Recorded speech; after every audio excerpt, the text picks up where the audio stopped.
This is the Political Spotlight. The Political Spotlight is a joke. It's more like a political flop. Nobody listens to Bilbrey. He's just a wannabe podcaster. No one takes him seriously. He is a rude, crude dude that will never go any further than broadcasting from his mother's basement. Bilbrey is a wrecking ball for Indiana politicians. Grab another box of Twinkies and generic cola, Bilbrey. And get back to your microphone and your audience of nobodies. The Political Spotlight is a joke. He is like a rude, crude dude that will never go Bilbrey's a wrecking ball for Indiana politics. Shut that stupid Bilbrey up. Well, you know how it goes. We've got plans, and there's things that we have scheduled, and then life just keeps on rolling along and says, hey, we've got more important things that we need to talk about. Look over here. So it makes it kind of crazy. We're going to be getting into a lot of breaking news. Today has been a day, politically speaking. We've had a lot going on at the state level, a lot going on in the city of Muncie. And we will get to all of that. However, it's going to be in the second portion of the show. So I want to give everybody the chance, if you are here to listen to me talk about the things that have been going on in the city of Muncie, or to listen to me talk about the big shakeup in the Indiana Secretary of State's office with two of the top Republicans resigning.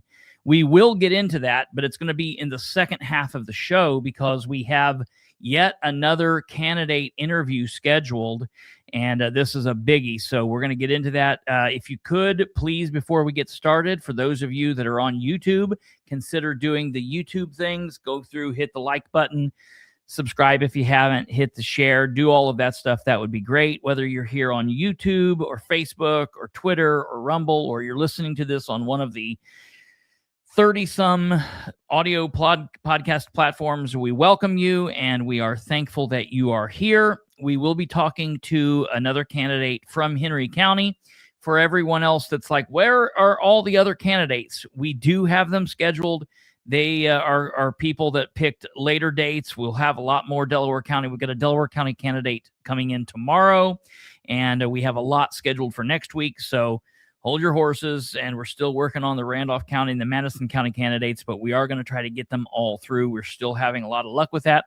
I will tell you, if you are the voting public and you want to hear from a candidate, you should let that candidate know that you want to hear them on this program.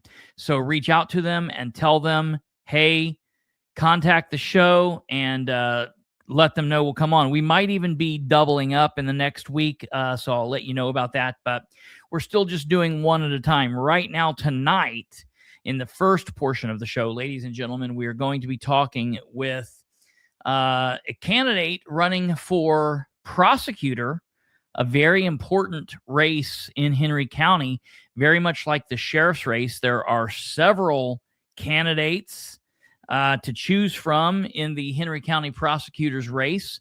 There are several qualified candidates, good candidates to pick from, and you guys will have to be making a tough decision down there.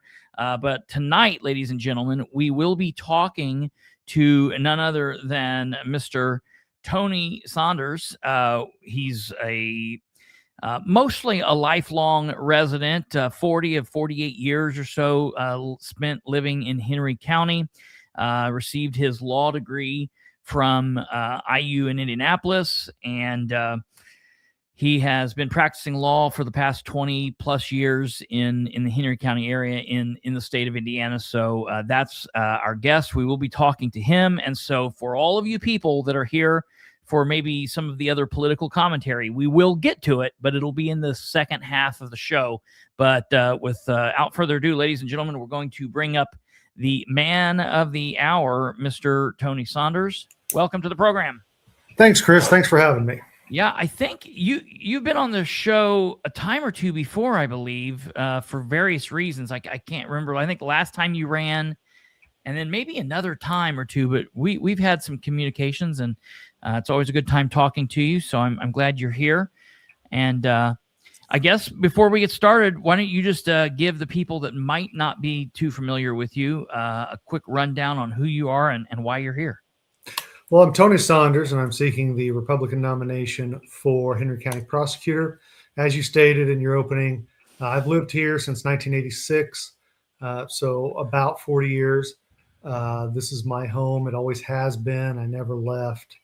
I graduated from Shenandoah High School. Then I went to Purdue, where I got my engineering degree. Realized I couldn't stand engineering. So I went to law school. And I started out working for a bakery, delivering bread while I was finishing up my undergrad. I went to the first about half of law school, and I was the shop steward there for the group. I was in charge of making sure that they were treated fairly. And then I went to finish law school earlier than I planned. The night program was 4 years. I transitioned to where I could do it in 3, and it's worked out really well. So I graduated in 2005, passed the bar, and was sworn in the same year. Okay. And I've been practicing here in Henry County. This is where my office is since October of 2005. Okay. And in my practice, I've gone all over the state. I go to Richmond, Muncie. I've been to Jay County, Randolph County. I've been as far south as Vevey in Switzerland County. Okay. I've been up to Huntington County, Tippecanoe County, Stark County, just all over the state. And I've had a lot of experience seeing how, everything is done in other counties, how criminal law is practiced in other counties, how cases are prosecuted in other counties. And I've noticed some things that need to change here. And I've also noticed some things. And the reason I ran again really was because I wasn't happy with how the victims of crime are being treated here in the county. I've never really been, exuberant about it. I've never been happy about it, but it's just become so bad that I thought, hey, I've been doing good for my clients for 20 years. I've been representing them well, getting good results. And I want to do that now for the people of Henry County, especially the victims of crime, especially children who do get victimized. And I feel like there have been a few cases here where the victim hasn't gotten the justice that they need, and the persons who did it's gotten off fairly light. Yeah, I could say that I'm in line with what you're saying there. In the last race, I not being a citizen of Henry County, I obviously don't vote, but doing what we do, I decide, hey, I like this guy, I don't like this person, whatever, and we kind of go. And so I really didn't have a dog in the fight 4 years ago. And when the current prosecutor won, I had spoke to him, and I knew of him, and he seemed like a pretty genuine person and liked him as a human being. But I, as an observer and as a political commentator, I've not been too happy with his reign in the last 4 years. I've worked as an investigator in the Delaware County Prosecutor's Office and very familiar with the goings-on of the prosecutor's office world, law enforcement world. I'm a former police officer, and so I'm definitely aware of that kind of stuff. And I just have been disappointed in how things have shaken out with the prosecutor's office, and I definitely think there's a need for a change. Before we get diving further into this, what area of specialty has been your law practice? Well, I've practiced across several areas. I do quite a bit of criminal law, quite a bit of civil litigation, and family law. Okay. And all of those, you're just an advocate. You're advocating for your client. There were 2 cases last year where they were construction-related cases, and we had the trials 2 weeks apart. It was me and the exact same other attorney, and we were on the exact opposite sides of the same argument. And so we could go in and make our arguments. One of mine, I technically lost, but my client was happy because he paid way less than they were asking for. The other one, my client was really happy because we got a full judgment. But it was just kind of funny. And me and the other attorney were laughing about it, how, we're here arguing diametrically opposed positions 2 weeks apart. Right. The same court. Yeah. So that just shows that it's you're a lawyer, you're an advocate. And my position has allowed me to go to other counties, whereas a lot of local attorneys don't go out of county or can't. Sure. And they don't see how Hancock County does things, how Madison does things, places that have a different philosophy than they have here. Yeah. And so, to be honest with you, I like going to court. I like arguing in court. I like preparing a case, getting into the evidence, building the case. And, I'm just going to be honest. I like winning. Of course. I don't like losing. It bothers me. So, I always do my best for my client based upon what I've got. And I think, and before I don't want to put the cart in front of the horse here, but one of the problems we have in the prosecutor's office comes from an inability to understand how to get cases trial ready, and especially the importance of having cases be trial ready before you file them. Yes. When you have a sex crime, when you have a crime where there's a victim, you need to get everybody on board. You need to get everybody developed so that a buddy of mine used to be prosecutor in Rush County. We've worked some cases together. He said, Tony, the one thing you need to know running for prosecutor is that your case as a prosecutor never gets better than it is on day one that you file it. Yes. Because after that, the defense attorneys start chipping away at it. They start attacking. Witnesses start forgetting. That's why getting cases trial ready to file and moving them quickly through the system is so important. Not being afraid to go to trial, not being afraid to develop those cases, over-reliance on the police to do they're not lawyers. They don't go into court. They don't do the pretrial motions. They don't know the rules of evidence. And it's kind of a shame that there's not the cooperation and communication between our local police and the prosecutor's office. Because if that was there and they could interact and they could get those cases to where they're ready to go. And then if we have a deposition, the prosecutor's office wouldn't learn new things. Or I wouldn't walk into the prosecutor's office and say, did you watch this interview? Did you watch this? No, I just took what the officer said for true. Yeah. And, there's cases where if they'd spend an hour, even 45 minutes watching an interview or something along those lines, they would know that this case is not a good case and they wouldn't file it. Or they would know, hey, detective, I need you to go back and I need you to see if these other things are out there, because if they are, then I need them now. I don't need them 6 months from now or a year from now when they might not be there. Yes. I need them now. Yep. And so that way I can just give everything to the defense attorney and say, hey, buddy, your client's screwed. And when I started practice, when Kit Crane was prosecutor, I remember we didn't have a lot of trials. And it wasn't because he gave away the farm to avoid trials. It's because he had his list of things that a detective needed to get. And he didn't file it until the detective got those things. Yes. And those cases were trial ready day one. And it was a suicide mission if you went in and tried a case. You basically would go in because you didn't like the plea agreement he offered, and you hoped that the judge would give you a better sentence after trial, which was rare, but it did happen a couple times.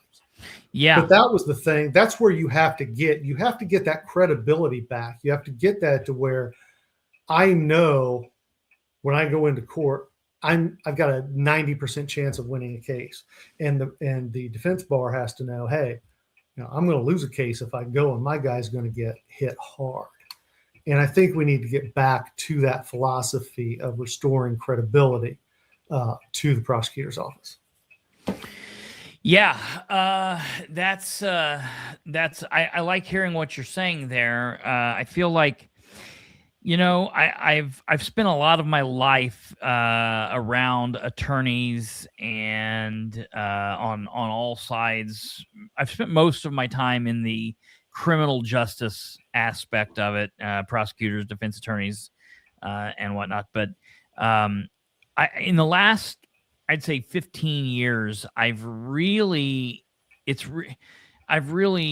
been disappointed by attorneys just as a whole. I feel like there's a lot of such. I mean, I feel like, to me, in my mind, you go to law school, and the point of being an attorney is you're willing to fight, you're willing to be that advocate that, you were talking about. And I feel like a lot of people have lost that. They just don't seem to have the stomach for the fight, and we need people that have that ability. You're talking about you don't like losing, you want to win, and that's something that we need. I also feel that a lot of times the court docket has made things drag out, and things are so slow that prosecutors a lot of times do exactly the opposite of what you're talking about, where they're thinking, we can go ahead and file this and build the case as we go. And I'm telling you, I agree with what you're saying there 100%. So, in doing that, are you familiar? This is ignorance on my part. Are you familiar with how many deputy prosecutors are currently, the breakup of the office currently? Yes. So you have the elected prosecutor, you have a chief deputy prosecutor, you have 2 deputy prosecutors that are paid for by the state of Indiana because we have the prison out here. Yeah. And they're paid really well, better than surrounding counties because the state pays for them. We have a level 6 felony prosecutor. And she's part-time right now. We have a misdemeanor and infraction prosecutor. Okay. She's also part-time. She's currently running for judge in Hancock County. Okay. And then we have the child support prosecutor. And then you have your investigator, and you have several office staff. I think there's 6 in the criminal side, and I believe there's the same number in the child support side. Wow. So there's only one investigator for all of the deputy prosecutors and prosecutors that's in there. That's amazing.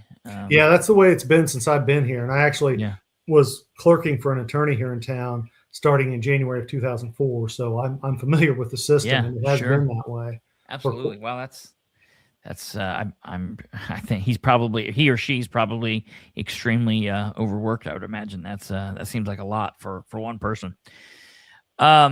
So, obviously everybody's aware that things are tight. I mean, the finances of Henry County have been, very well known in the last couple of years that we are entering, or you guys rather are entering, a period of time where there's a lot of unknowns. It seems like you are going to be whoever is going to be taking over the office come January is going to be walking into an office where you're going to probably be asked to do more with less. And, what are your approaches to that? How are you going to be looking at being able to do more with less, or streamline services without providing less service to the victims of crimes? So one of the good things about the prosecutor's office is it's usually well funded. It's adequately funded. Like I said, there's some funding from the state. The elected prosecutor, the chief deputy, and those 2 positions are funded by the state. So there's not a lot of lawyer funding that has to go on. Yeah. Support staff does. My hope would be, and in the past, the reason you've only needed 1 investigator was because the police, the detectives, they kind of got a feel for what needed to be done. They didn't have to constantly contact the investigator or the prosecutor. It was simple. They go to Kit. We have this case. Yeah. Here's our evidence. And he would say, here's the list. Get it back to me. And you'd all be on the same page. It wasn't so difficult to invent that wheel. Sure. Because you knew it was like baking a cake. If you have to come up with the recipe every single time, Yeah. it's going to take forever. But if you know what the recipe is and you just plug and go, you're good. You're not going to work yourself to death trying to figure out how to do a case. Yeah. And so that's a big thing that, and I know I repeat myself on that, but that's a huge component of what's going on and would help with efficiency, is cutting down on repetitive, inefficient work. Yeah. I know there's been a question that has been coming up. It's definitely been coming up here in Delaware County. I know it's been coming up in Marion County and a lot of different places all over the United States. And it's something everybody's really, as they should be, bothered by and triggered by, people who are out here attempting to harm children, as we definitely should be. And there's been this increase of activity where you're seeing citizens who are taking it upon themselves and setting up stings and doing this, and child predator type, like the old Dateline thing with Chris Hansen.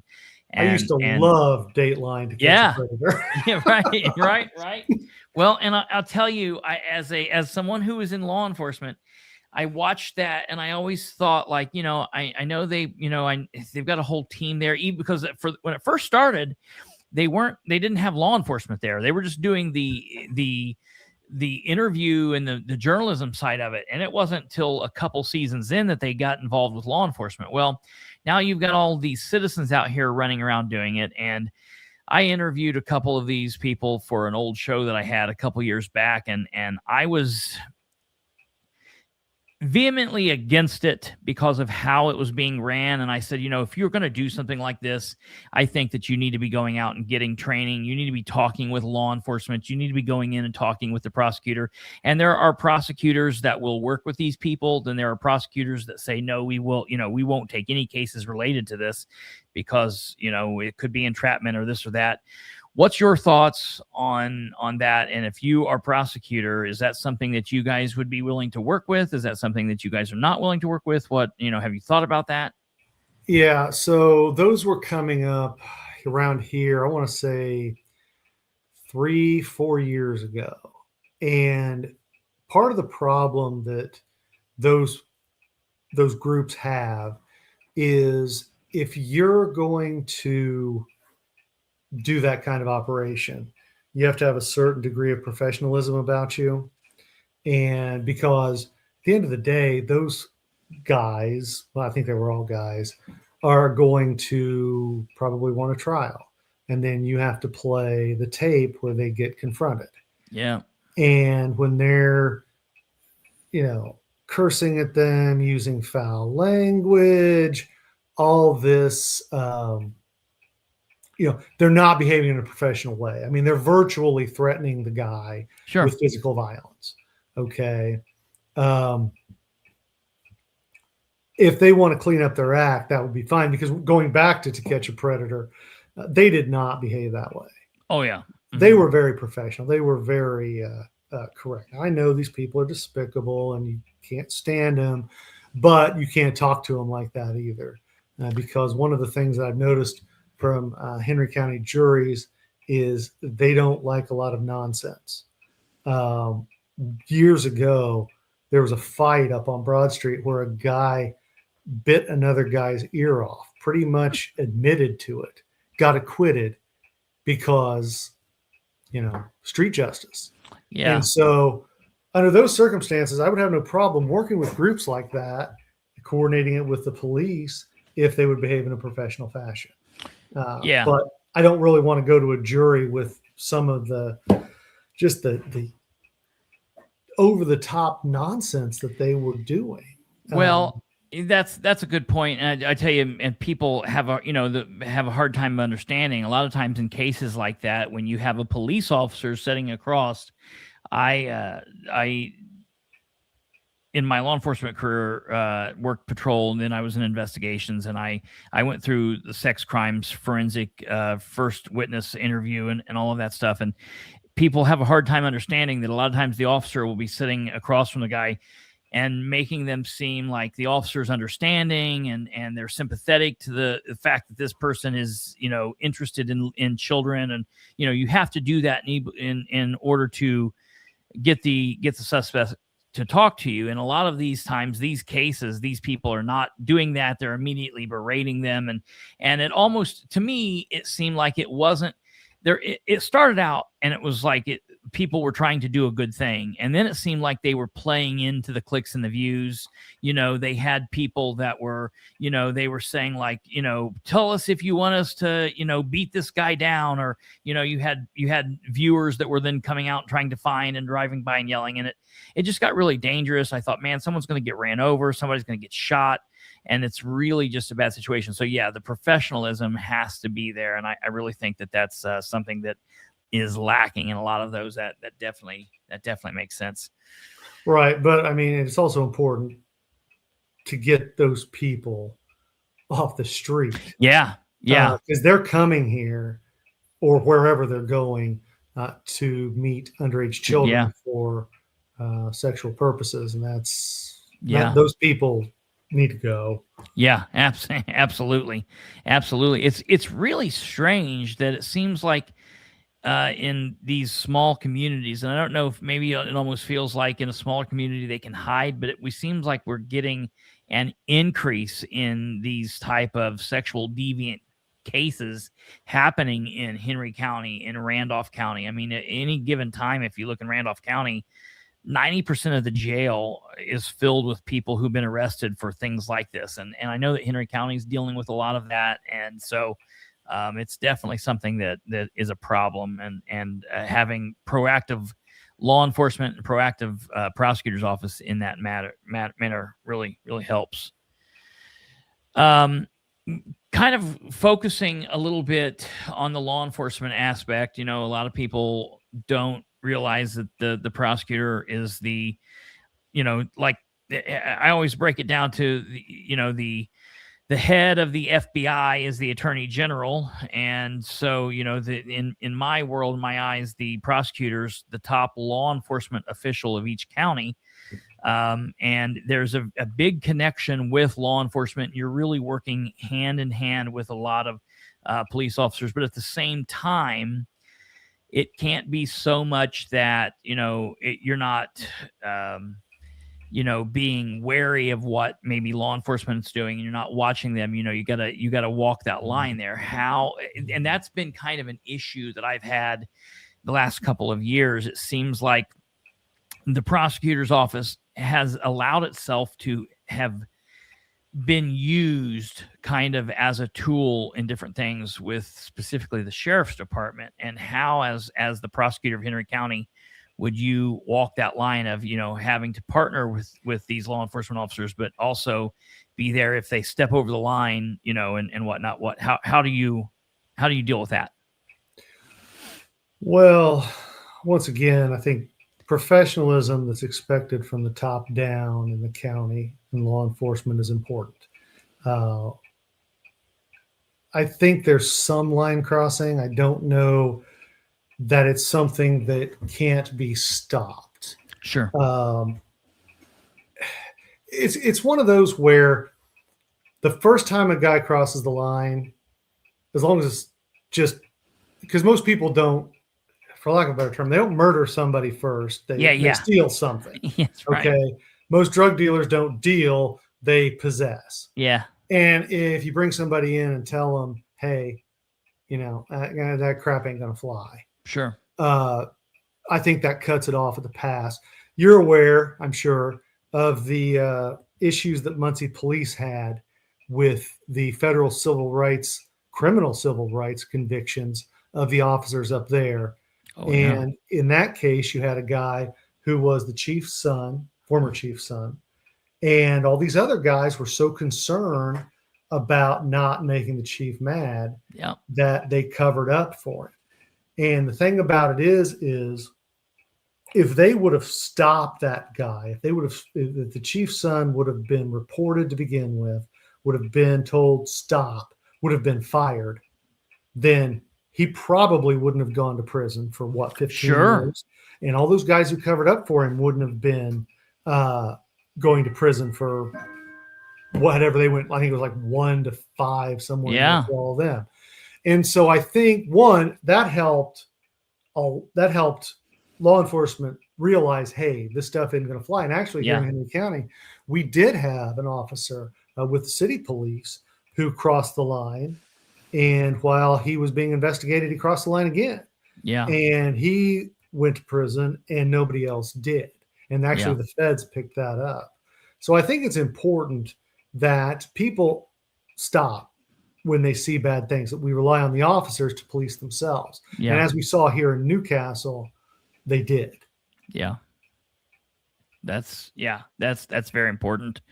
And the culture of having these officers, specifically younger officers, know that, just because you have a superior tell you something, if it's something that is not, I think gone are the days where you can say, well, I did it because I was told to do it. If you're being told to do something that's specifically wrong, or you're seeing a supervisor do something that's wrong, they're needing to, say, hey, step in and either say stop. And if they can't stop that, then report that to, a higher up or do something in that effect. And I think that's very important. Yeah. And actually I think a couple of the guys in Muncie, one was a very new officer. He tried to say, well, I did what I was told. Yeah. They said, great, you get to go to prison too. Yeah, right. Absolutely. And so I think that, like I said here, when somebody crosses the line like that, they are, yes, it was Aaron Strong. Yeah. They are, they're going to, I just think the fear of it coming back on the officer himself, if he covers up, is going to kind of stop that sort of behavior. Yeah. Yeah. Asking some questions that have been coming in. We're getting some pretty good questions from some audience members. One of our longtime viewers, Mary Nicholson, has asked, speaking of jury trials, is your plan to take more cases to trial than we have previously seen in Henry County? You were speaking to that a little bit, but, what's your thought on, pleading out versus jury trial? So about 2 years ago, I had a secretary who was pointlessly and brutally hit. She got pulled down by her hair, and her head bounced off the concrete in front of a bar here in town, unprovoked. It was some beef between her friend and this lady's girlfriend or whatever. And the perpetrator was charged with level 6 felony battery, causing moderate bodily injury. She had a concussion out of it. Okay. And they ended up giving the perpetrator a misdemeanor plea agreement. And when the victim asked why, she was told, oh, we don't try level 6 felonies. We have more important things to put our resources toward. That's going to stop. I'm not going to as level 6, that's probably the worst level 6 felony you can have, is that one. Because you have a victim who was injured, got a concussion, and you're saying you don't want to try that, even though the case was airtight.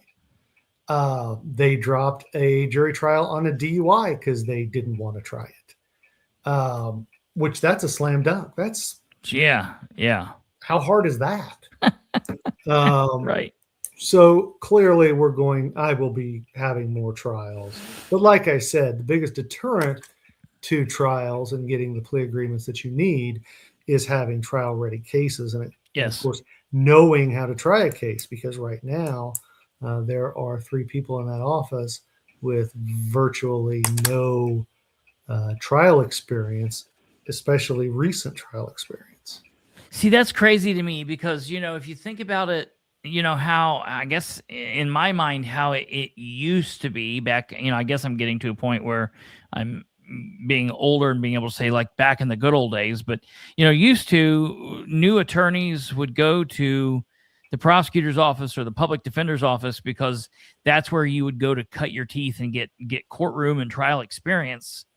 And then they would go off and start their career in the private sector doing whatever. But it seems like anymore, it's few and far between. You just, not just in Henry County, but everywhere.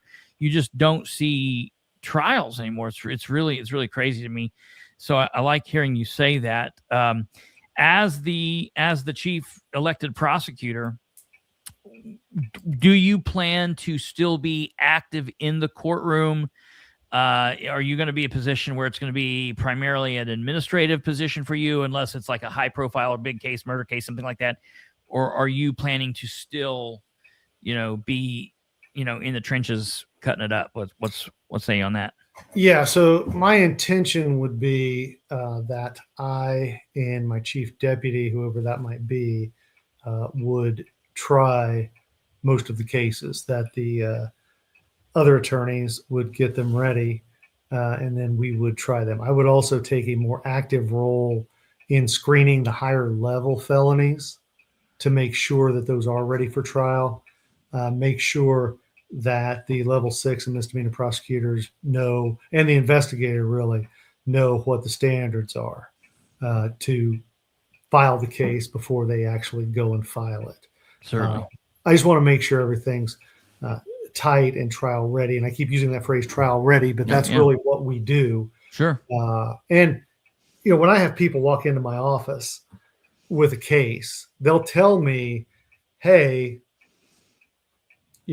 this is my case. Okay, well, that's great, but it's not what I know. It's what I can prove. Yeah, and absolutely. I need to prove something. Yeah. And get me the evidence to do that. Yeah. And that's where we're going to be across the board. And if you don't try cases, if you have no experience trying cases, or if you're a guy who's maybe had one criminal case in the last 10 years that was a plea agreement, you're not going to know how to get a case trial ready because you don't do trials. You don't know how trials go. And jury trials, even bench trials, are a different animal from just sitting in court shuffling paper and saying, well, yes, Your Honor, I have no further questions on this plea agreement. It's being able to think on your feet. It's being able to adjust. And nobody came out of law school knowing how to do a trial. It's a law school, not a lawyer school. And the only way you learn how to be a lawyer is by practicing law and having hearings and getting punched in the mouth in court, of course, figuratively, a couple times where you weren't prepared for something. Know that you have to be prepared.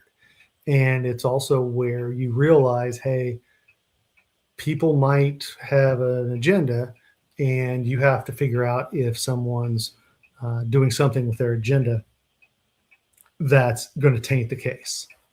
And so from that standpoint, it's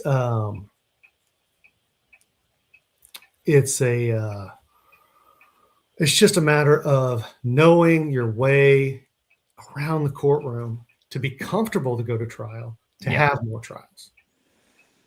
Absolutely. How many courts, circuit superior courts do you have in Henry County? 3. Okay. And there are 3 circuit courts because they did a unified court plan. Yeah.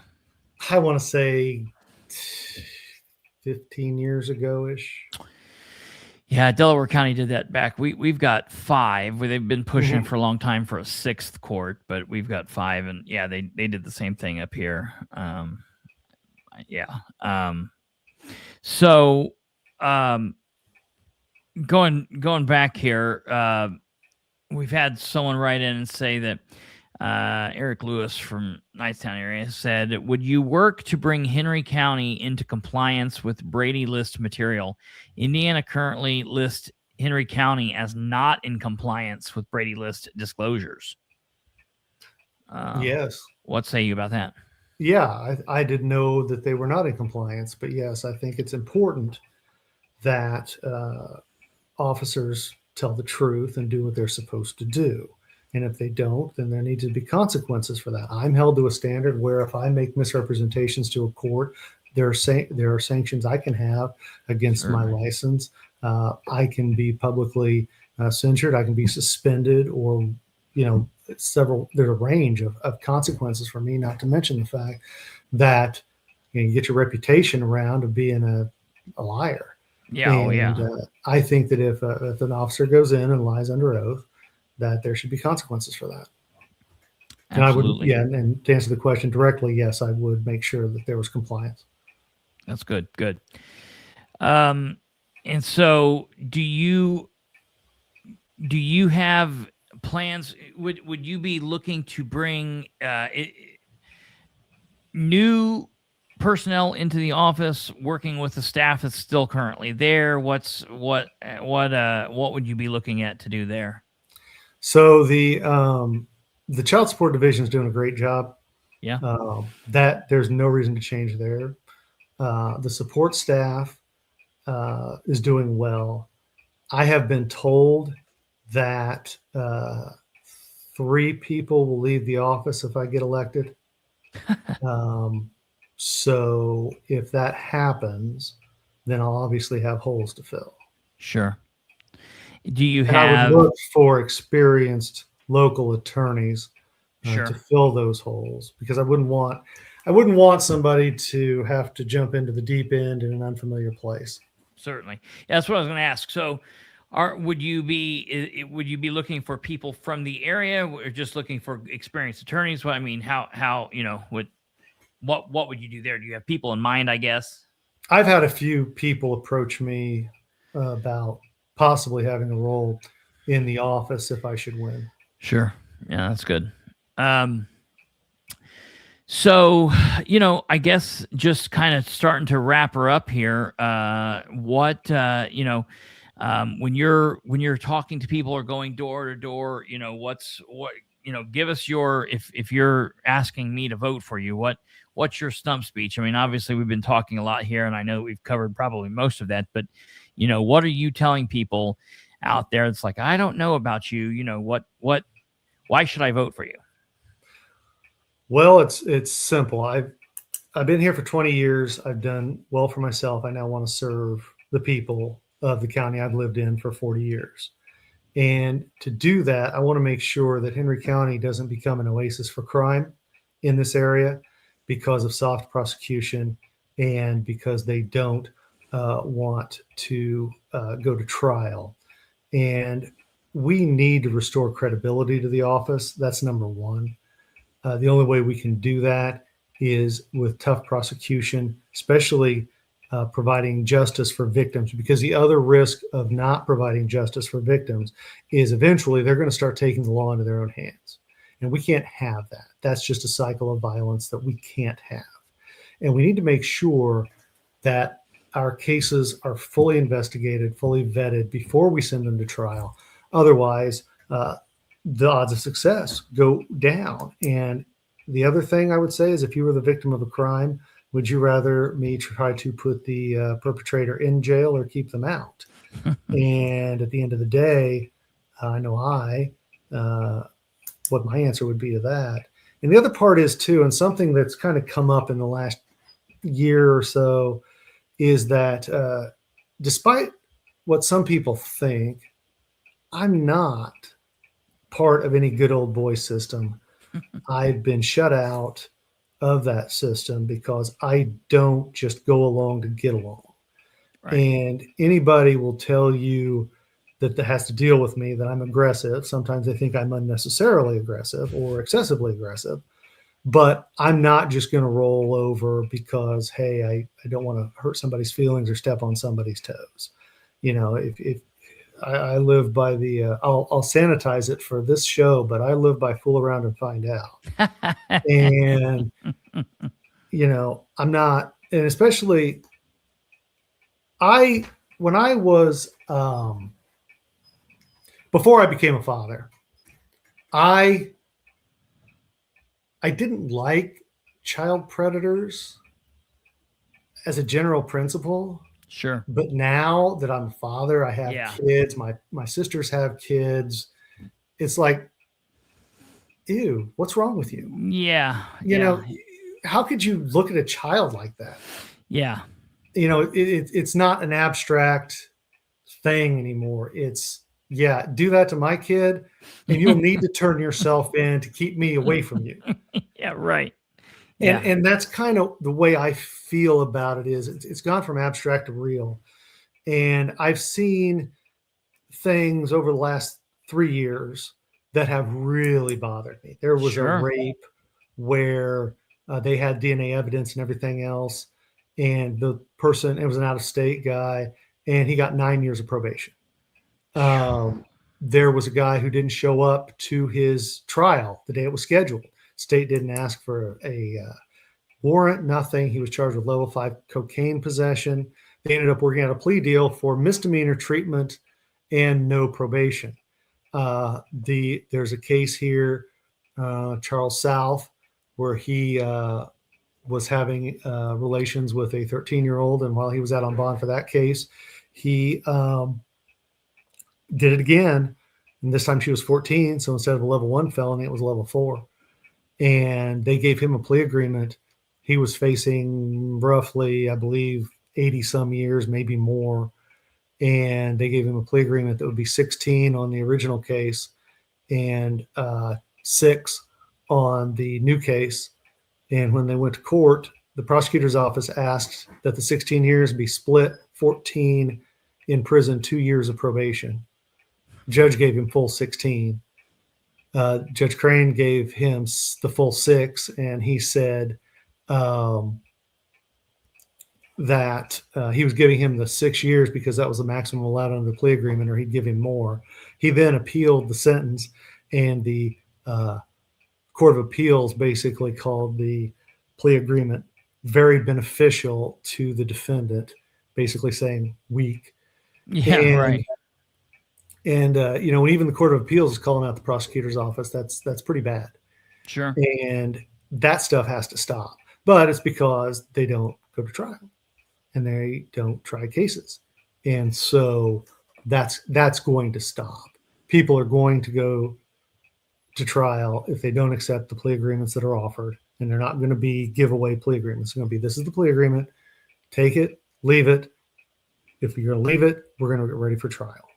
So defense attorney, do what you've got to do. Take your depositions, whatever you think you have to do. And let's get this thing rolling. Because the other part is, too, the longer you let the cases sit, the more distance you get between the event and the testimony, the worse the memory of the witnesses gets. Oh, certainly. Oh, yeah. And so you've got to think of everything in kind of a 4-dimensional way. And if you don't, you're going to be having weak agreements. You're not going to be winning cases that you need to win. You'll have no credibility. And here comes the crime, because they know they can get away with it. Sure. Certainly. I want to make sure that people are aware that they can find you on, you have a campaign page that's Yes. Tony Saunders for Henry County Prosecutor. Producer Kate's put it down there, the link at the bottom. You can find that page on Facebook there if people want to go and ask questions or ask for signs or any of that information. You've also graciously given us a contact number for you. Yes, it's my office number. People are interested in contacting you there. And I think, did you put that in there? Yeah. Doop. There's the contact number, 765-521-3334. So if you're interested in reaching out to him and asking questions or whatnot as far as the race goes, or I guess unless or until he wins or whatever, you probably ask for legal advice or ask to, if you want to hire him. I'm sure he would be willing to take that as well. I would. So there's that. And then I guess let me ask you this one question that just popped up, and I think I know how you're going to answer this, but we might as well ask this. I know somebody who sat on a jury trial and they could not vote to convict. Where did that go? They could not vote to convict, even though he was guilty, I guess, in their mind, because an investigator, Stacey Guffey, didn't present evidence as the investigator. how do you handle something like that? I mean, obviously, in my opinion, you're probably going to say have it trial ready before you're going in. You would have known that, but I guess to put the ease in these people's mind, and maybe some of these people hadn't come in and heard the rest of it. How do you handle something like that? Yeah, well, you basically have the case trial ready before it's even filed, and you get with law enforcement. You look at the report. You watch interviews if you're concerned about something, and then when you file the case, everything's tight and ready to go, so that when the defense attorneys start chipping away at it, you're prepared for that, and they can't really compromise the heart of the case. And if for some reason evidence is missing, that's on the prosecutor. That's not really on the investigator. That's on the prosecuting attorney to make sure that case is ready to go. And if it was the type of case you're saying, that would be one of the cases that would be handled by myself or the chief deputy with our trial experience. Certainly. And as you were just answering that, one last question I have that kind of came to mind. I'm going to put you on the spot here, and if you haven't, that's okay, and I completely understand it.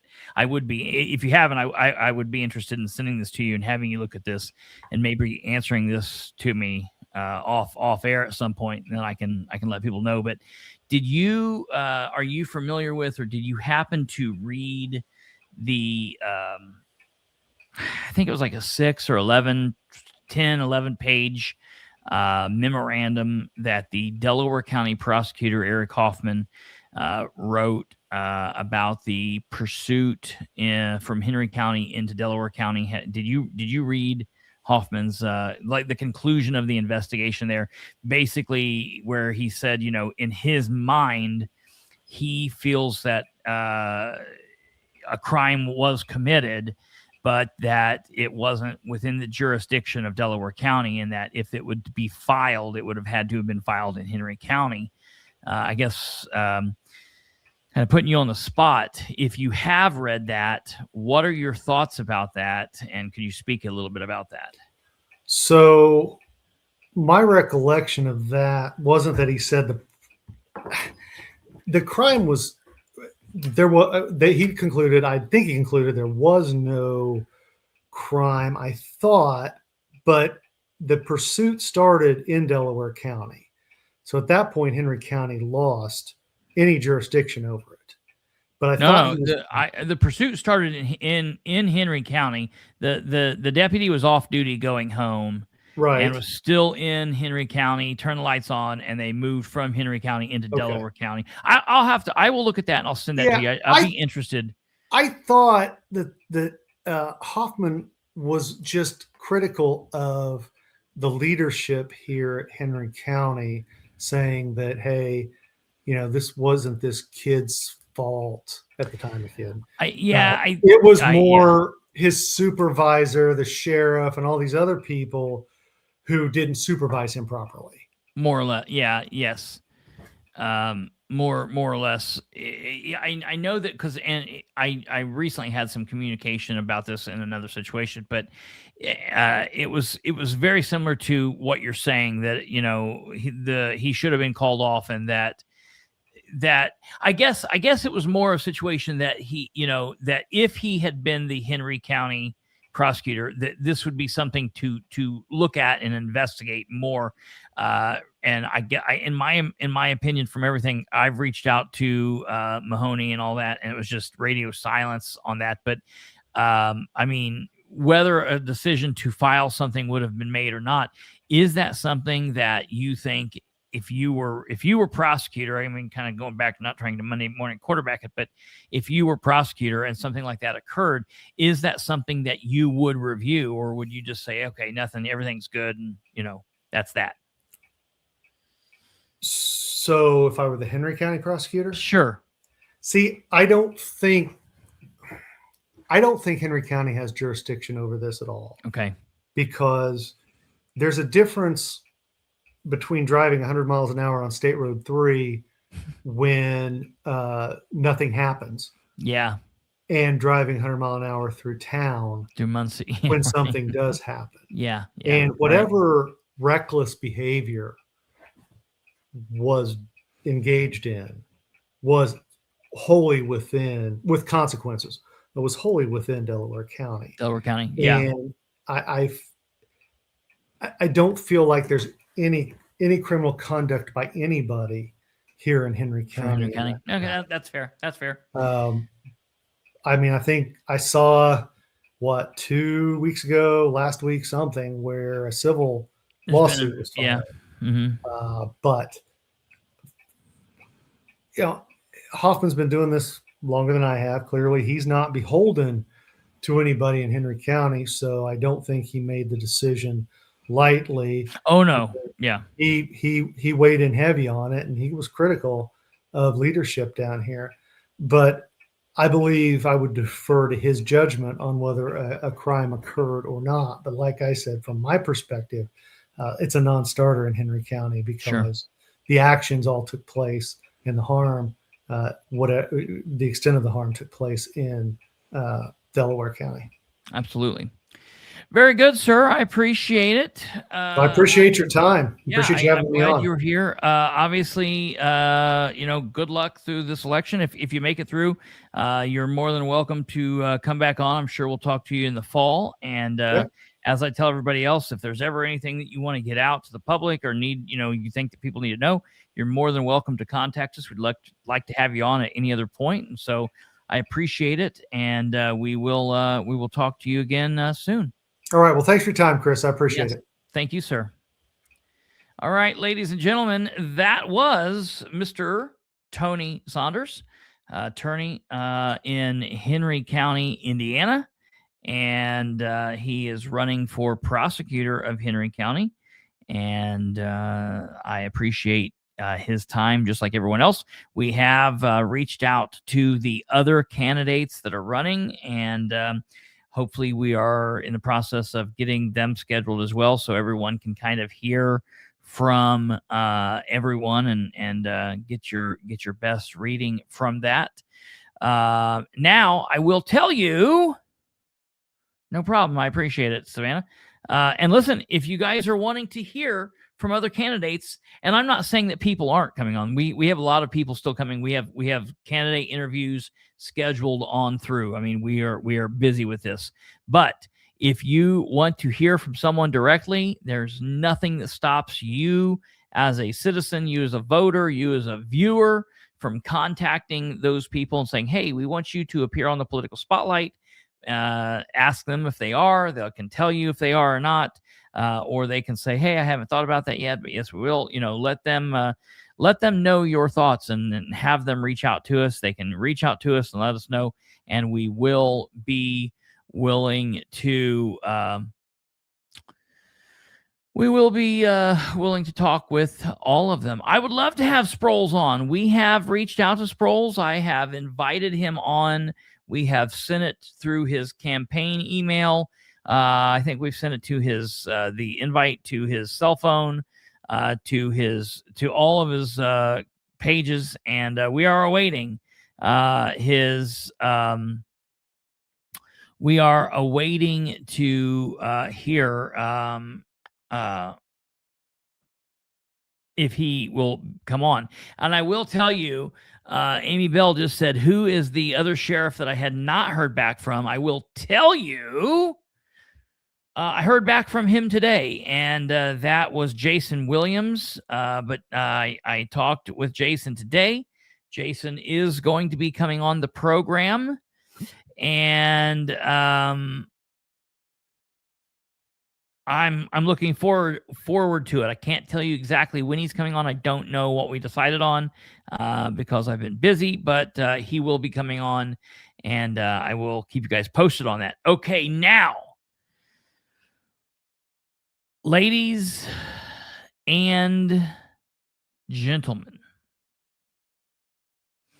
we are now going to dive into the everything else aspect of today's crazy day politically. It's really been an absolute just barn burner when you talk about politics in Indiana, in Muncie. It's been absolutely crazy. And so we're going to be moving on and talking about that. Before, let me see here what we have. Let me make sure we've got this right here.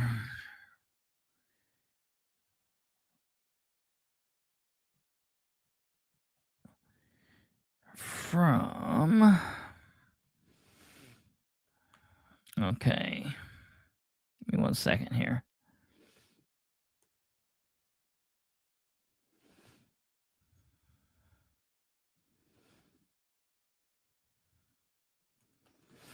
Okay. Sorry there. I was needing to send that out. Let me make sure I got that.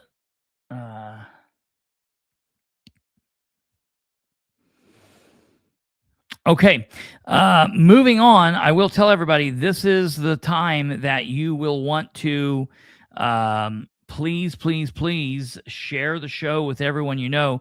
If you know anybody is interested in hearing from us on the shakeup from the Secretary of State's office or from what's been going on in Muncie, it's been one crisis after another, to the point that we're actually dealing with some craziness surrounding the Muncie Crisis Center. So first up, ladies and gentlemen, we're going to talk about the Indiana Secretary of State's office shakeup. Breaking news out of Indianapolis today from the Indiana Capitol Chronicle. The GOP election division leaders resign. Top 2 Republicans from the election division of the Indiana Secretary of State's office have submitted their letters of resignation. The top 2 Republicans at the Indiana election division have tendered their letters of resignation effective May 6th, which is the day after the primary election. I can appreciate that they are going to fulfill their duties through this primary election. But I have to tell you, I'm absolutely heartbroken to hear that these people are leaving the office. I understand why they are, but I hate to hear that they're going, because they have been, they've done some great things. They've always been very helpful and forthcoming with me and the team here. And so I really hate to hear this. And it just is another example that something serious is wrong with Diego Morales. Co-director Brad King is retiring after 24 years in the role and a host of accomplishments to his name.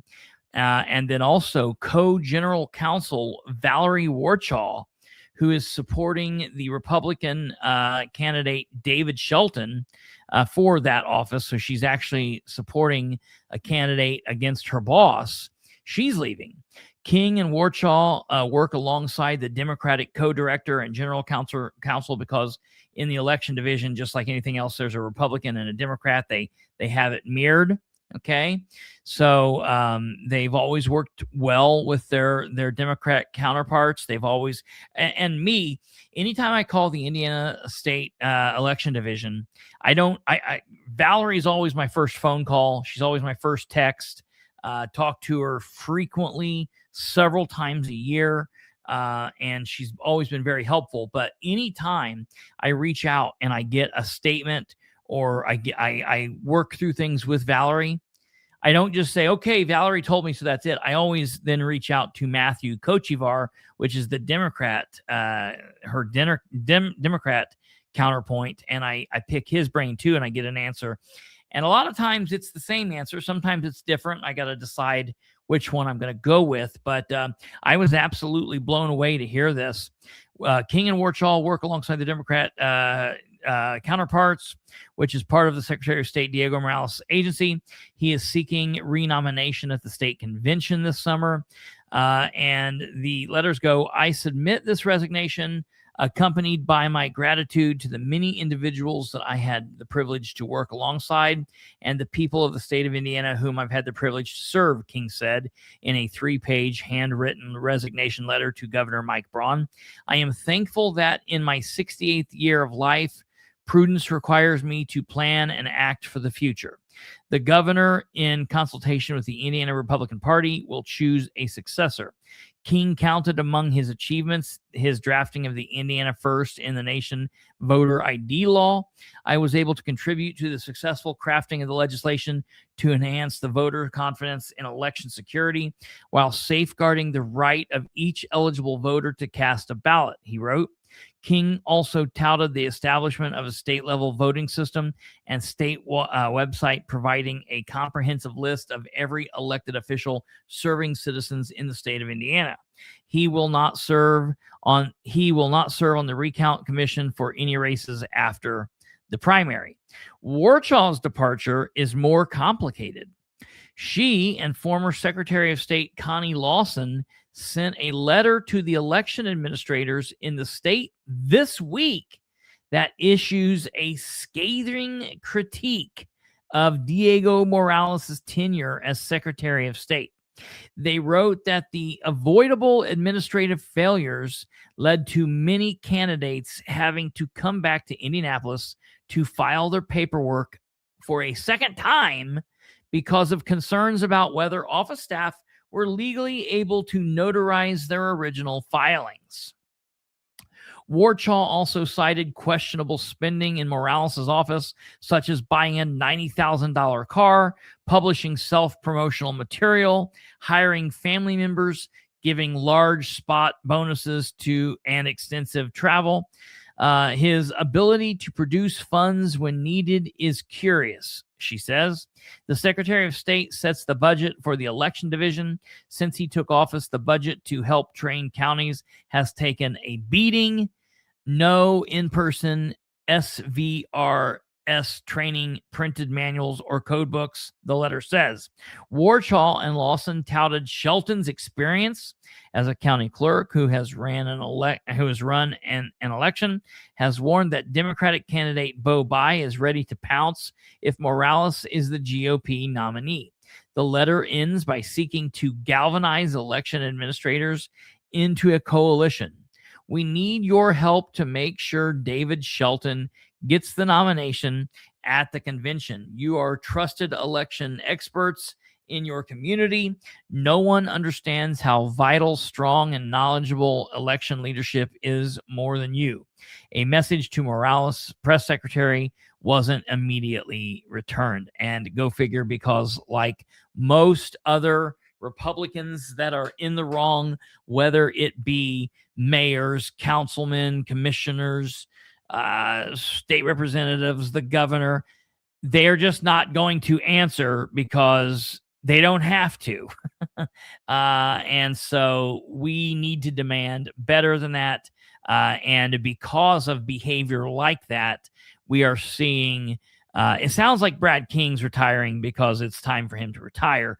But Warchaw is leaving this office, an office that she loves, a job that she loves, because she can no longer sit by and work for Morales, who is doing extremely questionable things.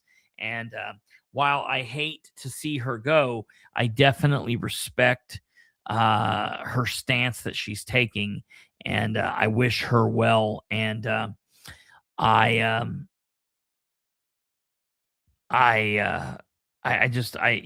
hope that we will see her back in a similar position, or somewhere else within the election business in the state of Indiana, because she is very knowledgeable, and I thank her for all of her time. So that's the quick news there. I was actually shocked that thing happened. I was blown away. But that's that. We are now, ladies and gentlemen, moving on to the Muncie Crisis Center. The crisis in Muncie I just it's shocking what is going on in Muncie. I mean, you miss a day in Muncie and you're just completely out of the loop. It's shocking what has been occurring in Muncie for the last 7 days, whether it be actions that the city mayor has been taking, actions that the commissioner's been taking in the county, whether it's been actions that the City of Muncie's communications director has been involved in. It's all been wild, and we are going to break that down and talk about all of this. However, we do have to talk about this Muncie Crisis Center. For those of you that watched the Muncie City Council meeting back in April, it was on the 6th, so it was just a couple days ago. I don't know if you recall or not, but I'm gonna pull this up because I don't want. I mean, it's amazing every time I tell people like, "Whoop, I was right again. I was right again." Like people act like I'm lying, and it's like, what? I don't understand. Like, I talk about this stuff nightly. When I go, you can go back and listen to what I'm saying and find out if when I say I'm right, you can go back and find out what it is that I'm referring to. So it's not hard to prove if I actually said these things or not. It's not like, I'm just whispering this into my closet and then I have to prove that I was, being truthful or not. No. I've said all of this stuff publicly for years, some of these things for years. And so starting off the bat right now, I'm going to show you this. Let me see here. Share this tab instead. And I'm going to show you this. Oops, I got to restart it. I knew that was going to happen. We got to kick it. Okay, I'm going to have to reshare that so you guys can hear, because I want you to be able to hear the audio.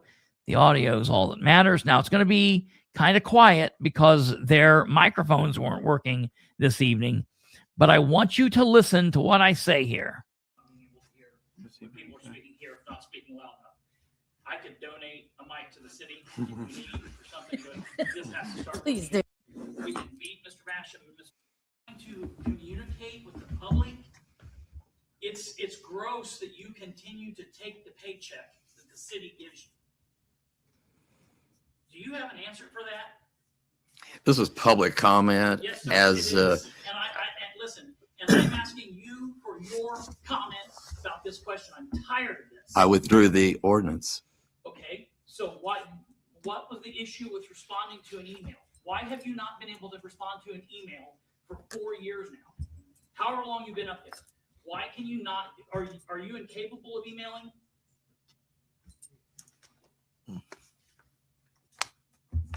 Who are you looking to? I'm talking to you.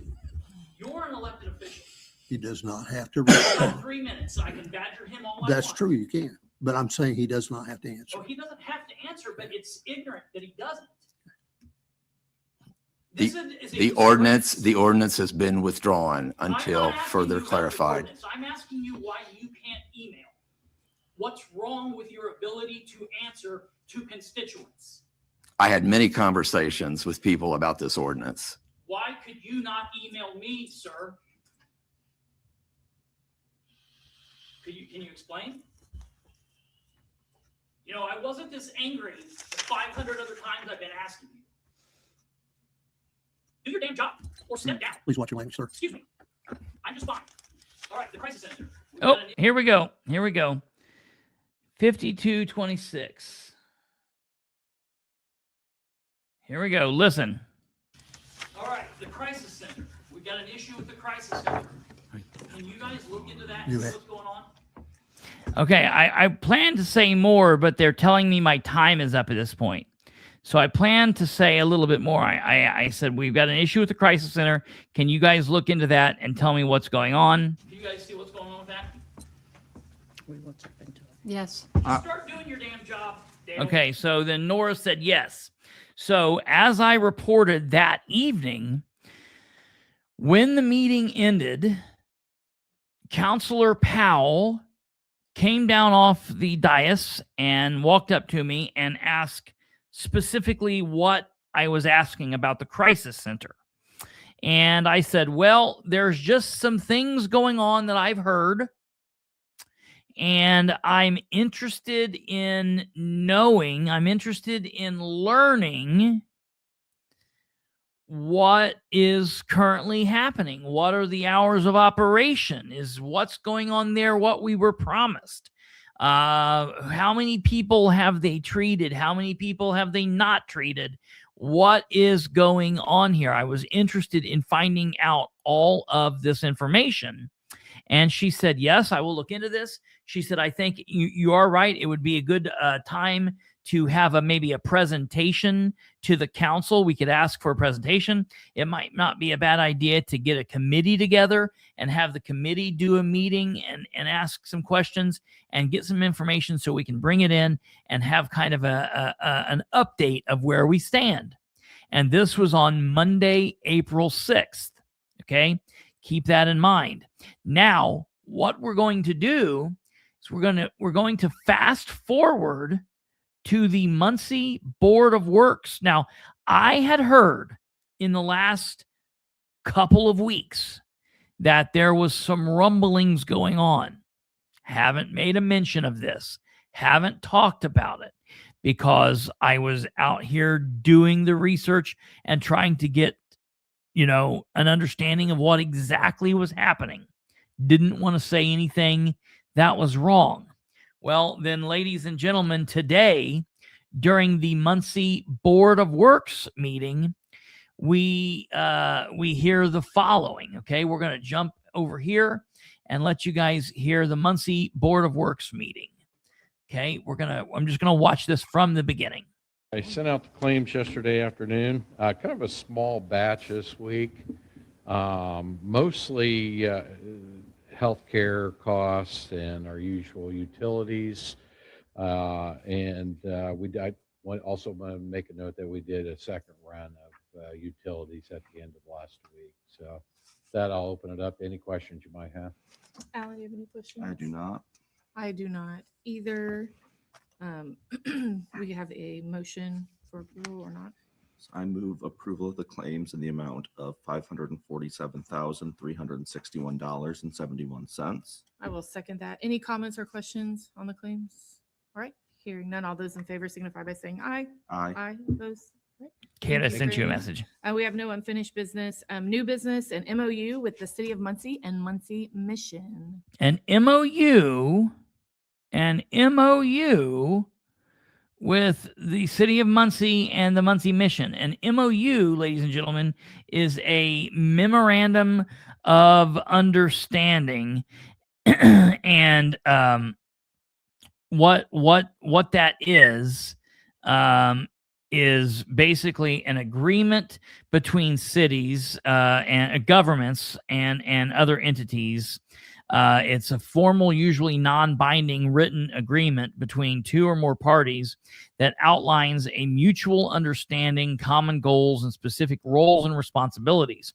It serves as basically a handshake on paper to align expectations before a potential more legally binding contract is drafted.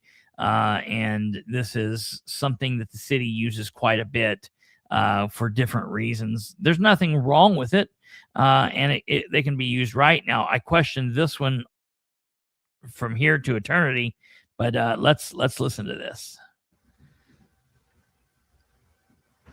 Good morning, Mayor. Good morning. Mayor Ridenauer here. So we're going to do a new partnership with the Muncie Mission. This will involve allowing them to expand their free health clinic.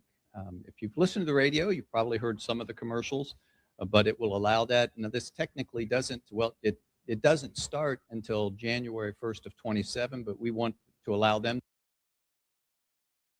Okay, so this doesn't start till January 1st of 2027, so keep that in mind. The time to put together their expansion plan. So they want to expand that. It is a no-cost facility for that will be very effective, I think, for the community. We do have representatives from the mission here this morning. If you have any questions, I don't anticipate any, but if you do, I wanted to have them here to help with that. Again, we're looking forward, and then ultimately we will turn this particular building over. Now, this is the current location of the Crisis Center. You notice how he said a whole bunch of words for like minutes without saying anything about the Crisis Center. He's making all this stuff and talking about all this, and then it's like he did everything he could to push off telling people that it's the Crisis Center until just the least possible moment. I know if he could have got around saying that, he would have. But that lets you know, like, why is not the first thing he says? This is concerning the Muncie Crisis Center. All right? Listen to this. Oh, yeah, we'll eventually turn this building over. Listen to this. We are under contract with Meridian, and I want to thank Meridian for all that they've done with the Crisis Center. But our agreement with Meridian ends December 31st of 26. And I will say that they just so, and I kind of want this to be out there. They've had 347 visits in 2025 to the Crisis Center. I have numbers through February. There were 68 in January and February. So it's been active, but I will also say that their largest referral source has been the Muncie Mission and the Hub. At 35% of all those guests came from. Now I want you to listen to this. Let's go back. Let's go back and listen to this. Largest 8 in 347 Meridian ends December 31st of 26. And I will say that they just so, and I kind of want this to be out there. They've had 347 visits in 2025 to the Crisis Center. I have numbers through February. There were 68 in January and February. So it's been active, but I will also say that their largest referral source has been the Muncie Mission and the Hub. At 35% of all those guests came from those two entities. The reason I mentioned the Hub is the Muncie Mission runs the Hub. Next would be walk-ins. About 23% have been walk-ins, and then 19% have been police department. And then there's some other groups that had smaller amounts. So I want to thank Meridian. I've talked with them personally. We've given them the official notice that we will not be renewing the lease. They will continue to operate the Crisis Center through the end of the year, is their current plans. And then the Muncie Mission will take it over at that particular time. One of the reasons for this, not only do we want to help the Muncie Mission expand a free health clinic for citizens, but some of it comes to Senate Enrolled Act 1. And we currently, with the Crisis Center, we pay for staffing, we pay all expenses, and this is... I want you to listen to this, people. I want you to listen to this. Dan Ridenauer just said it, and a lot of people didn't know this. We pay all expenses. We pay for the water, we pay for the cable, we pay for the internet, we pay for the electricity, we pay for the heat, we pay for all expenses at the Crisis Center. But on top of that, we also pay for the staffing. They also pay for any materials they need, toilet paper, cleaning supplies, all this stuff. That is a shit ton of claims. Absolutely. Absolutely it is. We pay for a lot out there, plus the staffing, plus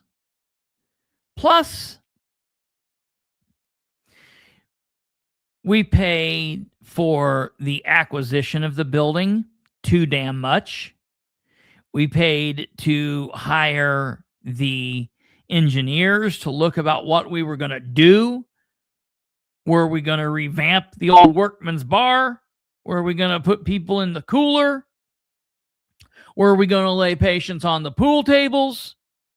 We paid for the bug people when we had termites. We then said, okay, we can't do it with this building. We're going to have to tear it down and build another one. We paid for the demolition. We paid for the engineers to make, and the architects to design a new building. We paid for that. We paid for the construction of that new building.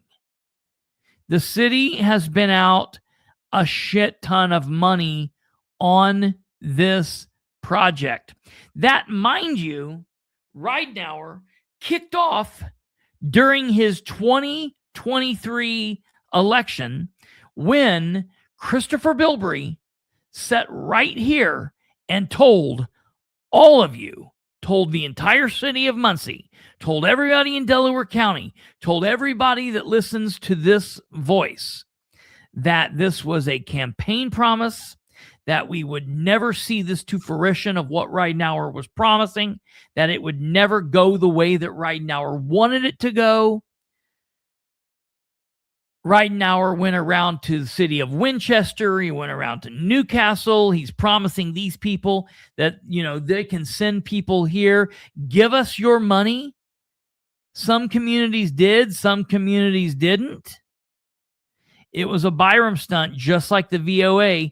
A lot of people don't know what that means, but for the people that do, Kate is hitting the nail on the head, absolutely, without all shadow of a doubt.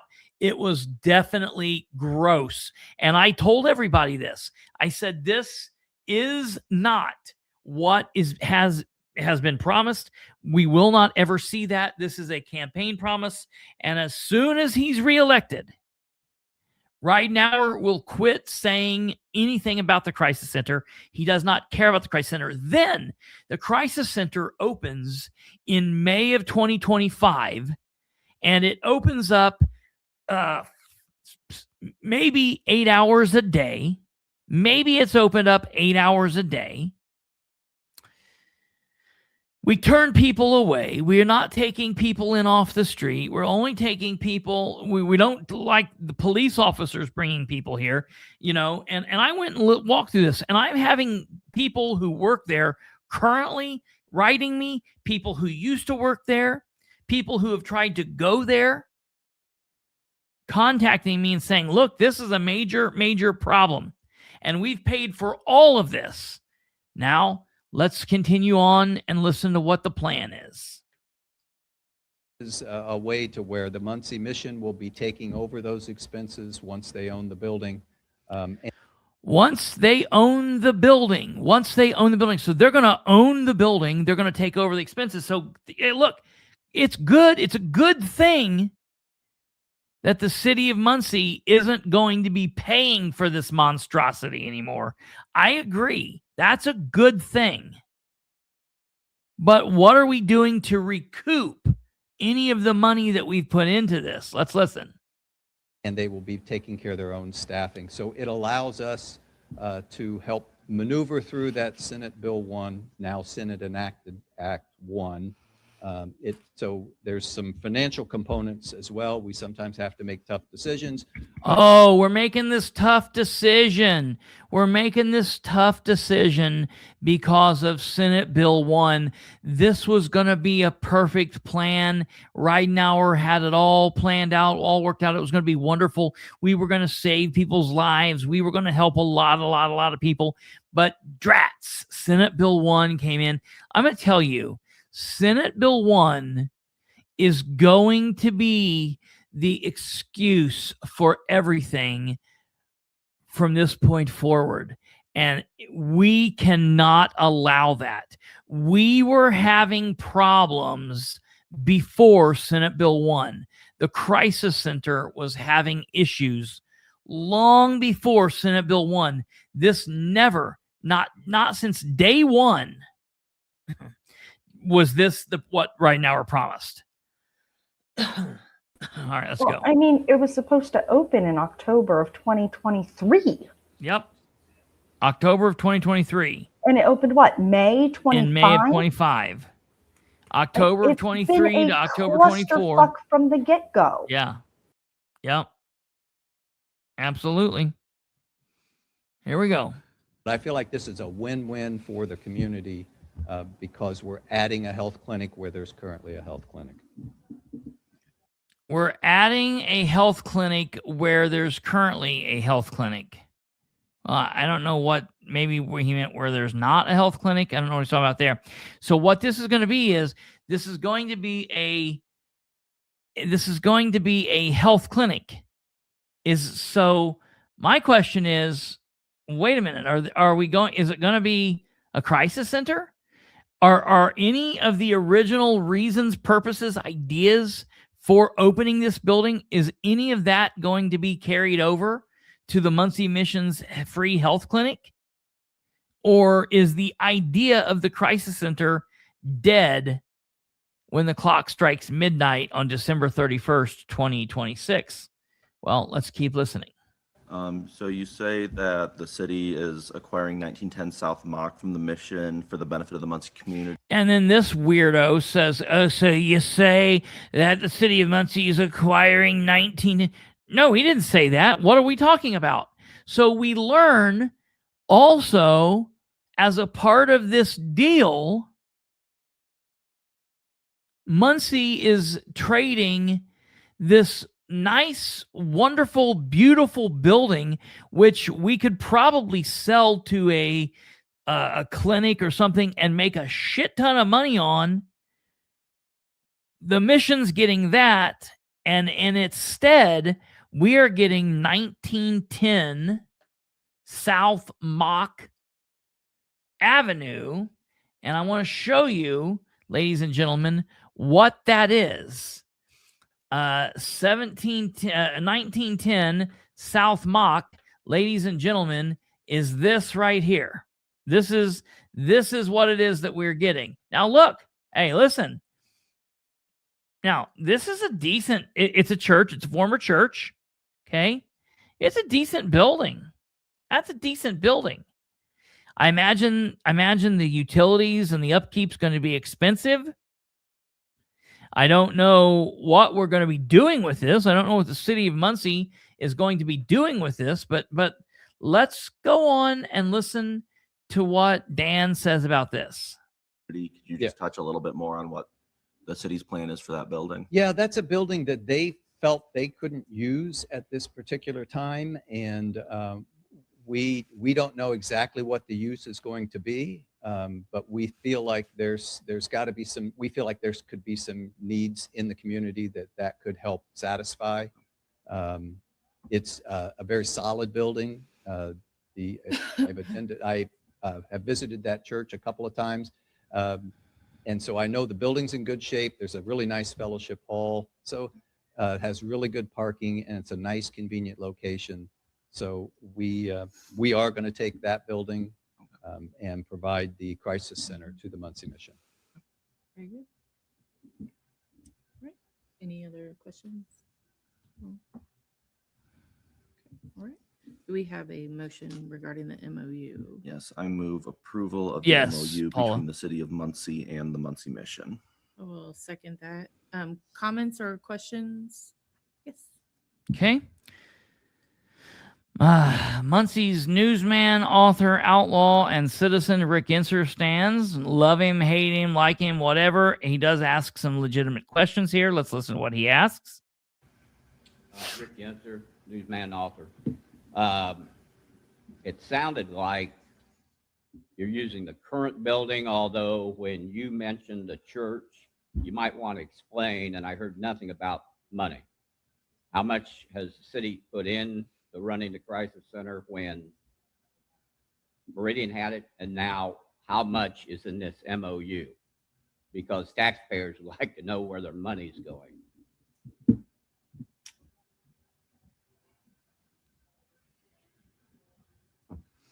The actual city funds, we have not put any into the crisis center. It has all been paid for by ARP funds.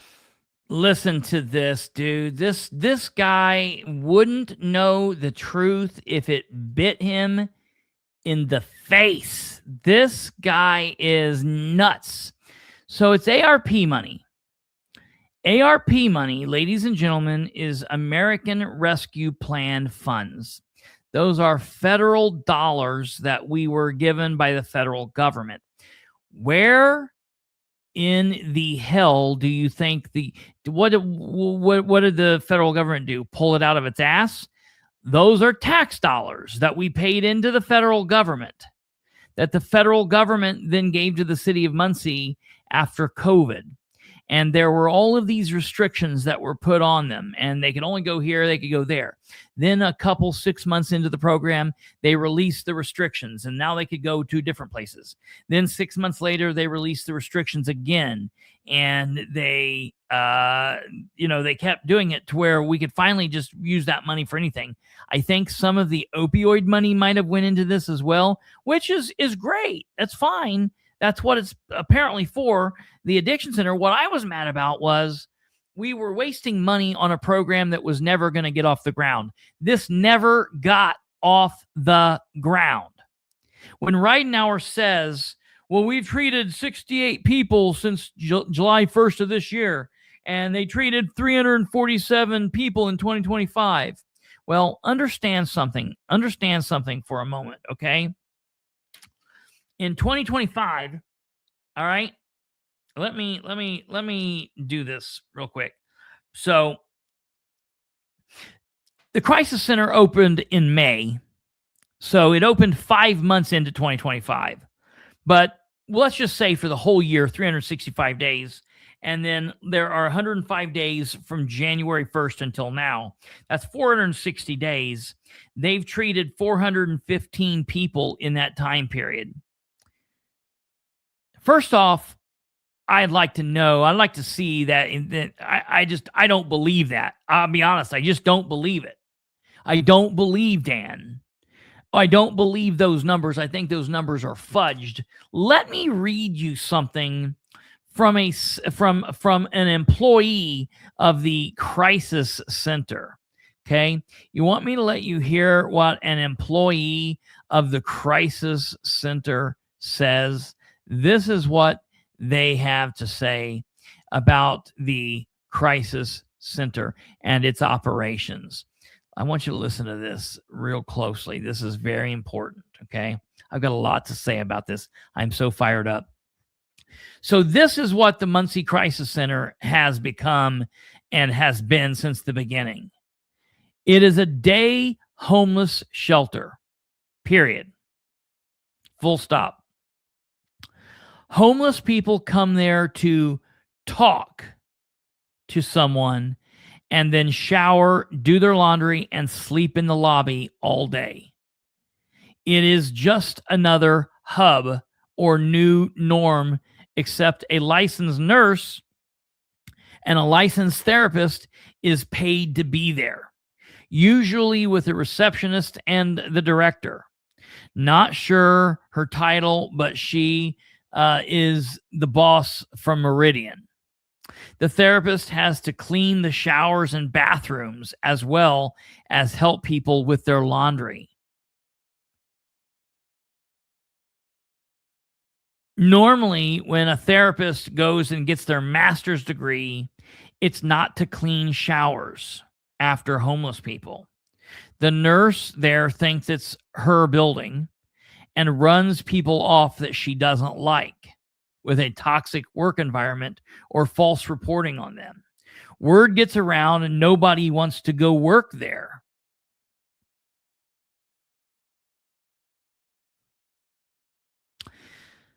I'm not going to work someplace that I have to clean toilets with the degree that I have working here.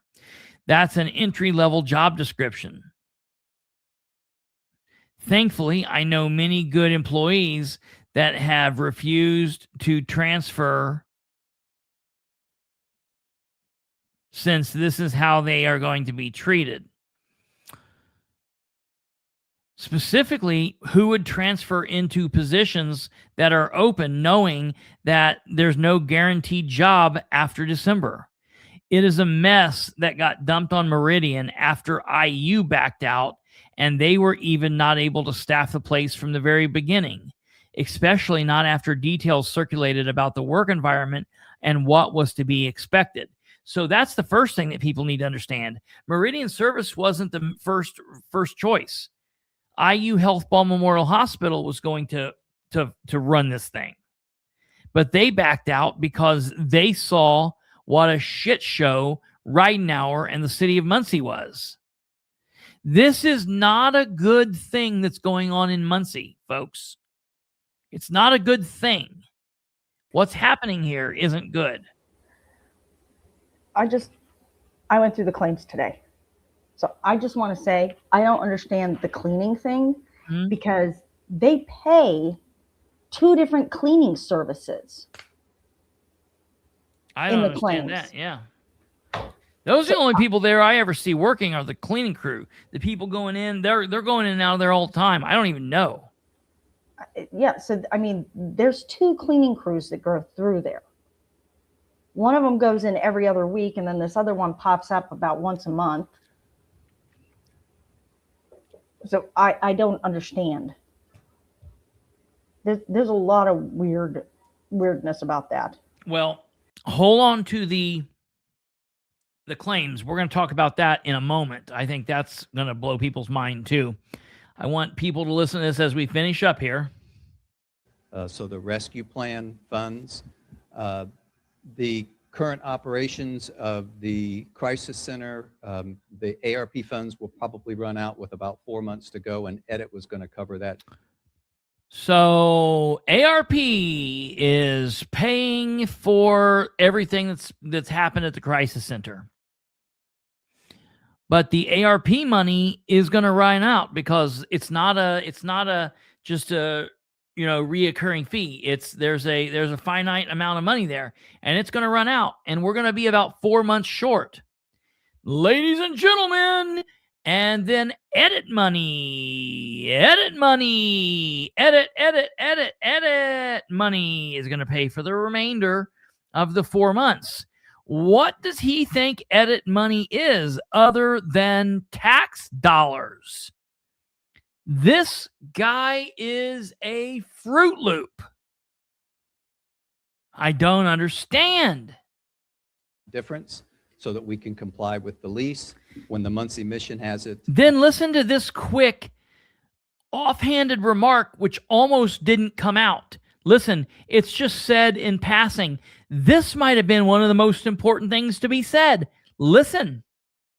Starting in July, when they're going to take it over, July of 27, we will have no city expense. Now he's saying July of 27. I've got to figure out what the hell's going on here. He's saying January 2027. Now he's saying July of 2027. I don't know if they're taking it over in January, but they're not going to open up to July. I don't know what's going on.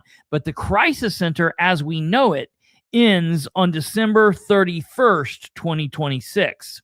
So I don't know what happens on January 1st, 27, and I don't know what happens on July of 1st of 2027. I don't know what's up with the dates. I have sent that question out, and I'm trying to get responses. But here we go. Continue on. Here we go. Here's the one. I can actually answer that. Yep. It's in the MOU. Yeah, we're going to look through that. I hadn't looked through it yet, but yeah, we're going to look through that. It's explained. I skimmed through it. It's explained in the MOU. I thought it might have been, but I hadn't actually looked through it yet. I was going to do it with everybody, but thank you for that. All right, here we go. This is in that particular property. And it looks like they will purchase that for $1. And for $1. Yep. And for $1.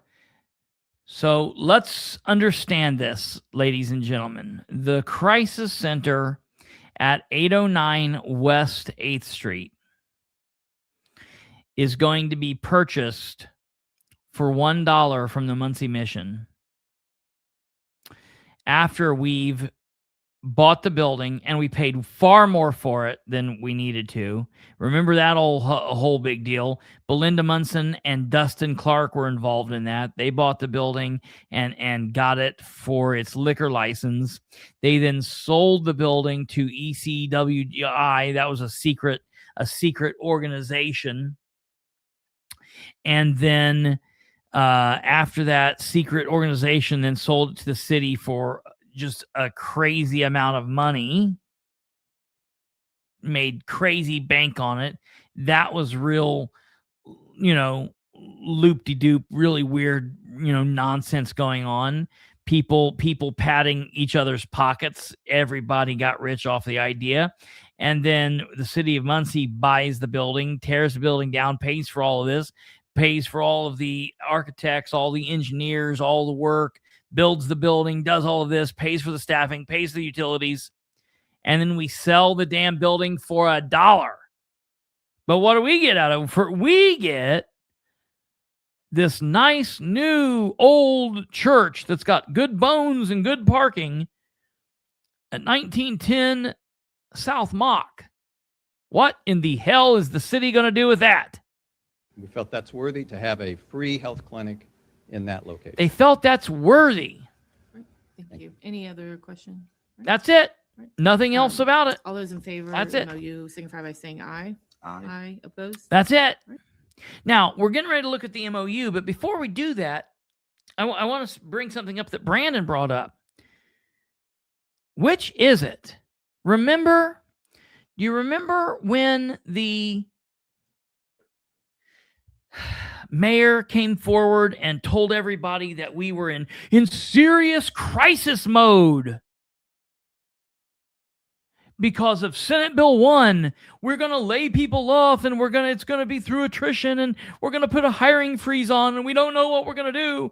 And Ridenhour went on Channel 13, and he went on Channel 6, and he went on Fox 59, and he went on CBS 4, whatever. He went to all these stations doing this great big traveling pity party, talking about how bad off we were going to be in crisis mode because of SB 1. Here it is on the screen. Go back up to that. Well, let's say it puts us in a difficult spot. Property tax bill forces cuts to the Muncie's 2026 budget. Remember when Ridenhour was screaming about this? Remember when this was something that he, was going to be a big, big, big, big deal? Remember that? We're looking at losing about $1.4 million in total property tax revenues, Ridenhour said. Go back up and see when this was published. Published on August 27th, 2025. But then, do you remember just a month and a half later when we went into the budget hearings, the budget meetings from the city council, and they had Craig Wright in, and they had everybody in? Let's look here. September 2025, 2026 budget update. At the September 23rd budget hearing, several important questions were raised. Mayor Ridenhour followed up with detailed answers, which we want to share with our community. Property tax reduction for 2026. The city sees a $1.4 million decrease in property tax revenue. However, this shortfall is already being addressed. Savings are coming from lower health insurance premiums, increases in other city revenues, reductions in certain expenses, yada, yada, yada. The bottom line, the $1.4 million property tax shortfall is being more than made up through savings, increased revenues, and edit support. There is no financial reason for major cuts to city services in the 2026 budget. That is from the mayor, the mayor's communications director. Don't know what was going on in her mind at the time. Don't know where she was, if she was having a crack up or not, but that's what she wrote. That's what Ridenour was pushing. He was giving Nora a hard time, saying Nora was wrong for being concerned and trying to be cautious, even though he had just been on all of the news circuit 1 month before. That was September 23rd. August 27th, he had been telling him, oh my God, the sky is falling. The sky is falling. Then he says, no, it's not falling. But now we're back to, oh God, we're having a problem and we've got to get rid of the crisis center. So my question was, when I first heard this, when I was first listening to this, I thought, okay, no big deal. We are just giving the crisis center to the mission instead of the city of Muncie running the crisis center. The mission's going to run the crisis center. Oh, but that's not what Ridenour said. That's not what Ridenour said. City of Muncie's running the Muncie Crisis Center. December 31st, 2026, the Meridian Services contract ends. January 1st, 2027, the mission takes it over, and they are going to turn that into a new free health clinic. I sent out an email to the city of Muncie asking the city of Muncie if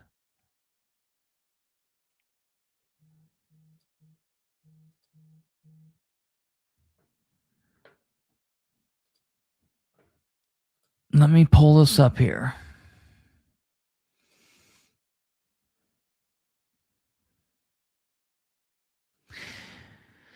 I sent back and said, the mayor said this morning that when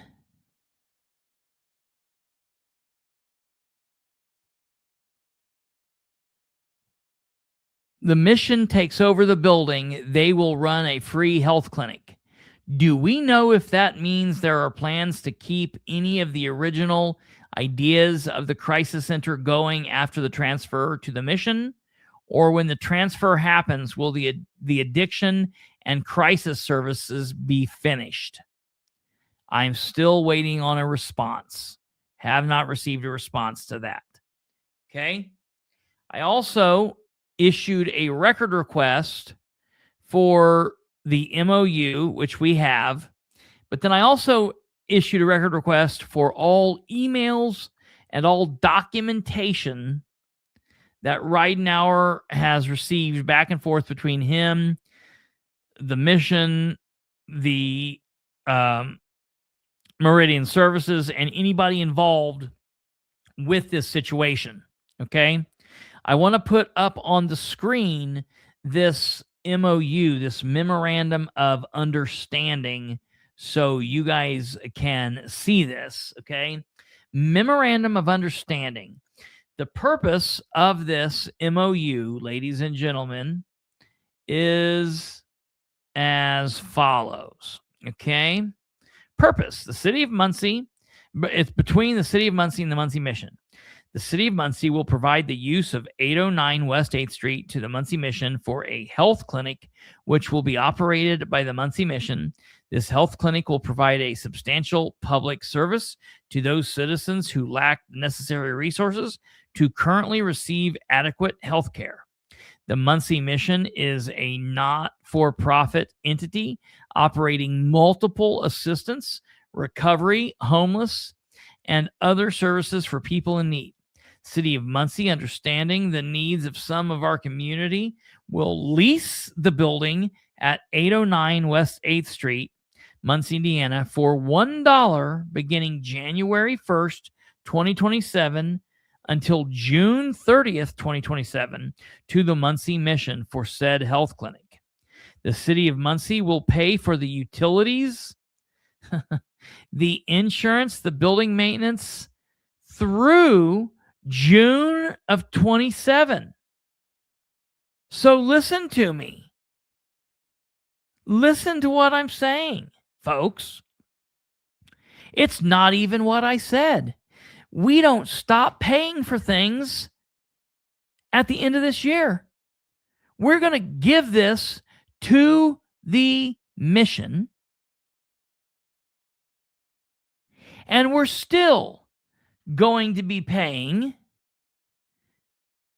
for the utilities and what else? What else are we going to be paying for?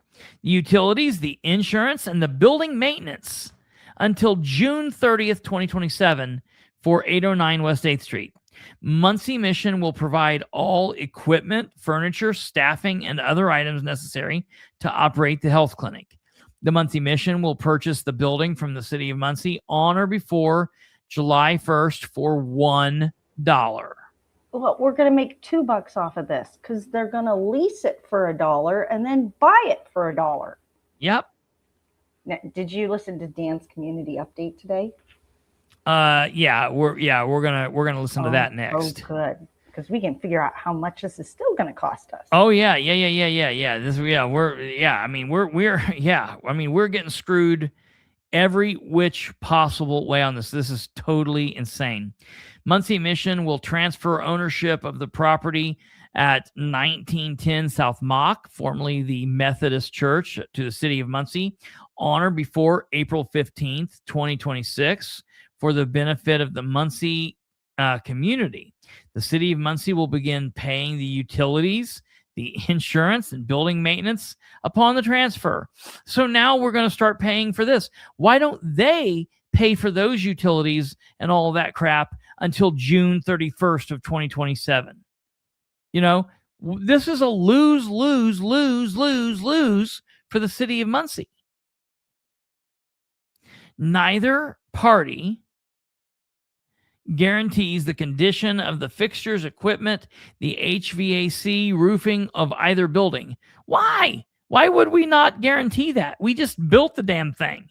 It should be in perfect running order. That's more for the church side of things. Yeah, absolutely. It's another as is purchase, Certainly. just like Workman's was. Just like Workman's was. And we see how well that worked out for the city. Yeah, right. Closing to be at local title company. The city will pay for the title searches. The city will pay for the deed preparation. The city will pay for the associated closing costs. Dude, what? For the love of God, what?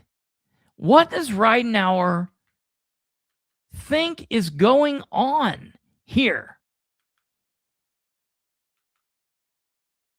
This is nuts to me. Absolutely insane that we have this going on. That the mayor is locking us into this position. You know what I mean?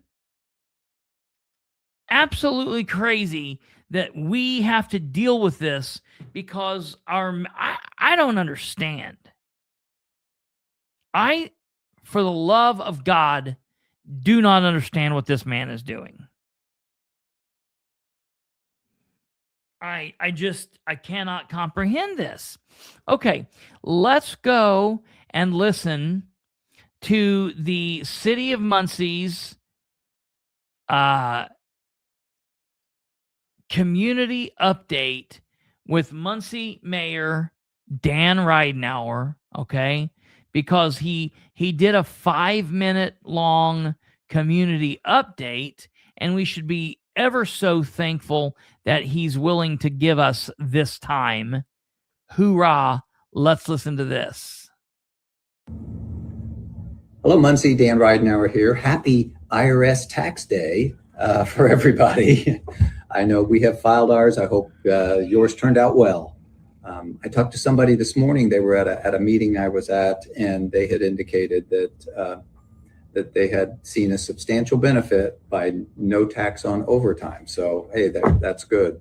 But this being April 15th, that's one thing. I want to talk about two things in particular. The first one is we have made an agreement with the Muncie Mission and allowing them to expand their free health clinic. So it's a free medical clinic that they currently house inside the Muncie Mission facilities. It has gotten really cramped. They're not able to provide the services that they want to provide. because of that location. And so we're going to provide them what is now the current crisis center starting January 1st of 27. Now, the reason it's January 1st of 27 is because we are under an agreement with Meridian, who we feel has done a good job. And the agreement that we made with them, that lease takes them through December 31st of 2026. So they will continue the crisis center.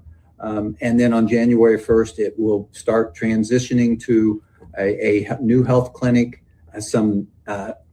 we'll just call it expansion of the current health center that the Muncie Mission has, which is a free clinic, which is very important. That's one of the reasons we wanted to do this. And the Muncie Mission has provided so many success stories throughout our community. They helped us and took over the hub when that was having some challenges from the previous nonprofit, and we're just really thrilled that they have such a great success record. So just wanted to let you know of that. Also, when I just talked briefly about Meridian, they have had 347 visits in 2025 since they opened, and through February had 68 visits. So a lot of people have utilized that service. But what some people don't seem to remember is that that is being currently paid for through ARP funds. Those will soon run out. EDIT will fund it for the rest of the year, but we pay for the professionals inside that building. We pay for every single expense inside that building. And stop here.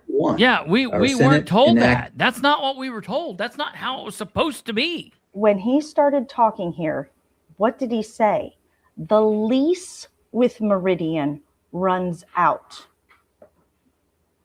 at the end of the year. Yeah. He used the word lease. So if someone's leasing a property from you, who's paying who? I think that I'm going to have to find out. I'm going to have to question. I think that might have been a misspeak. Probably a slip of the tongue. Yeah. However, if there is a lease, then Meridian should be paying the city for the use of the property. Yeah. Yeah. And that is not what's happening here. Just pointing that out. Yeah. Yeah. Yeah. Yeah. That's good. The Senate enacted Act 1, which previously known as Senate Bill 1, that negatively impacts our property tax, what we receive from property taxes, and we have to make tough decisions. And so as much as I enjoyed the success that the Crisis Center was beginning to have, we felt like we had to make this move. It's about $40,000 a month. It's what it's averaged since it started. That is not something that we can sustain. And so Senate, that legislation from the state with those property taxes causes us to make some tough choices. I am thrilled that the end result of that tough choice is the Muncie Mission and all the good work that they've done. So just want to let people know that's what's happening. It doesn't actually take effect until January 1st of 27. But at that point, it will be transitioning over to the Muncie Mission. And we thank very much Meridian Health Services for what they've done on that. And we'll continue to help support them through the rest of the year per our agreement. And so just wanted to share with that. Second thing, there is a groundbreaking for the new Mason Ridge subdivision. This is the subdivision that's going to be put in at the roundabout at Morrison and Jackson. So they will have it's not a ribbon cutting, it'll be a groundbreaking on Tuesday. I believe it's Tuesday. It's the 22nd of next week. So that's Wednesday of next week. So we're excited about that. Will give us the opportunity to have more people not only work here, but live here.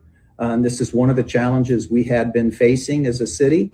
We have since grown in our area, has grown over 1,000 people, almost 1,100 people since 2020.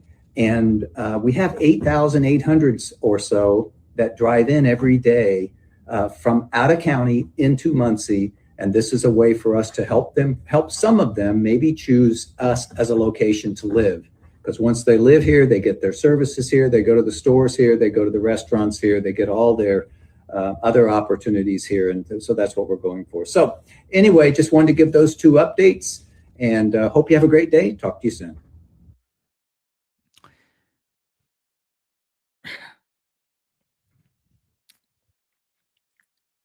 I want to know what people actually think about this. Did you catch it? The cost of, on average, is $40,000 a month to operate the crisis center. There's 9 months left in 2026. That's an additional $360,000 being spent on this. $40,000 a month. Okay. So May to May is 12 months. May of 25 through May of 26 is 12 months. And then, so then, June, July, August, September, October, November, December, 7. Okay. Yeah, but the claims are only up through the end of March. No, I understand. Yeah, I understand that. I'm just saying, you if we're got April and taking May, through his, too. yeah, but if we're taking his, so if we 19 months at 40,000, I'm just saying, and that's just what it's been. Okay, 40,000 times 19, that's 760,000. Okay, 760,000. And here's the real kicker. That's just the utilities, right? That's just the utilities. That's just the staff. Okay, that doesn't include the cost for the building and all of that stuff, which we've written down. Now, Kate has went through have you been through all of the claims now? I have been through all of the claims from April of 2023 through March of 2026. Okay. And I know that Alva has been pushing some stuff with the Board of Works. I have a record request into Craig Wright to start looking through what Alva's been talking about. I have a record request in. I've sent several record requests to the City of Muncie in the last couple of weeks that I'm really just waiting for them to be fulfilled. Now, I can tell you, I want to be very clear here. Amber Green and I have been friends for a long time, for years, okay? I want to be very clear about that. We have been friends for a long time. I don't know why, but I can tell you that I have the feeling that friendship ended about 2.5 months ago. I can say that the friendship ended.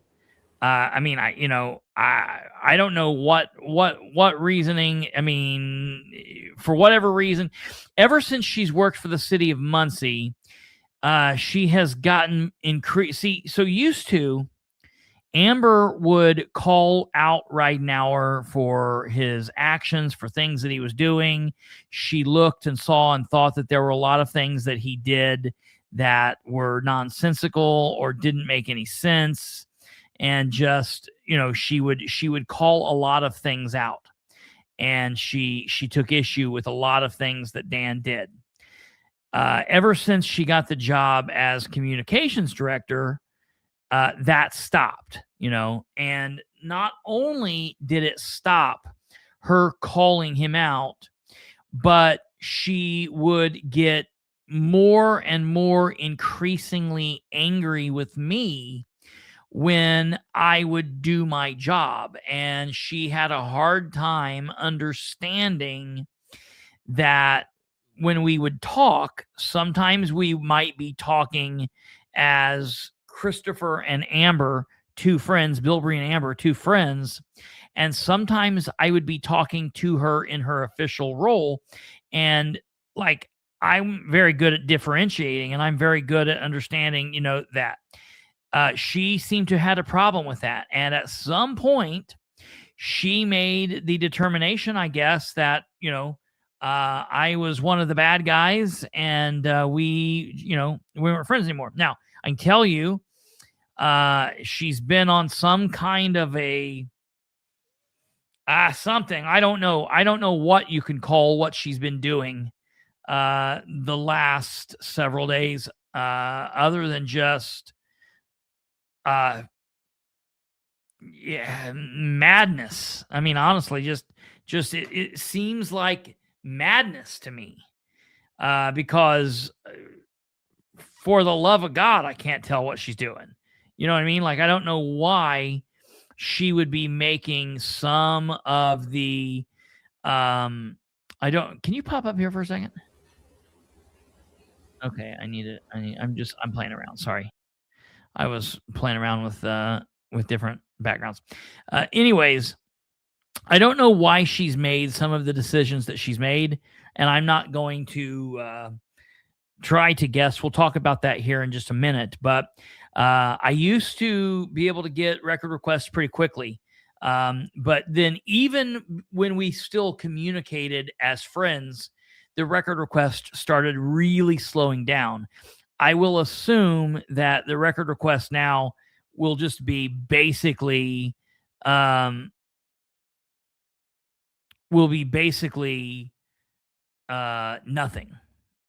You know what I mean? It'll just it'll slow to a crawl. So hopefully I'll get these record requests. We'll see what happens. I did file a record request today for the MOU, which we read. She provided that because they already had posted that. But I asked for the emails. I sent in a record request for stuff on Dustin a while back. I sent in emails looking for the Board of Works stuff, like some Board of Works material, then along with the claims that Alva's been talking about. So hopefully we'll be getting this stuff. I don't know when, we'll see what goes on. That being said, people, you really need to be outraged about what's going on. You really need this issue with this crisis center alone should cost Ridenour his career. This should cost him the election. Okay? I got what you said, Rachel. This should end his career. Period. I don't know what else to say. You mix this in with what he's done at the Prairie Creek, he should not even consider running for re-election. The fact that he feels confident enough to run for re-election is scary. That means the people are not angry enough. And I want to be real honest here for a moment, okay? I am perfectly fine that people are upset with Amber because of her actions. I'm going to say yet again, I've got no problem people questioning her or anyone if there's rumors or allegations of unfaithfulness, because people are right. Look, it cuts both ways. You might say, look, that's between them, their family, and their creator.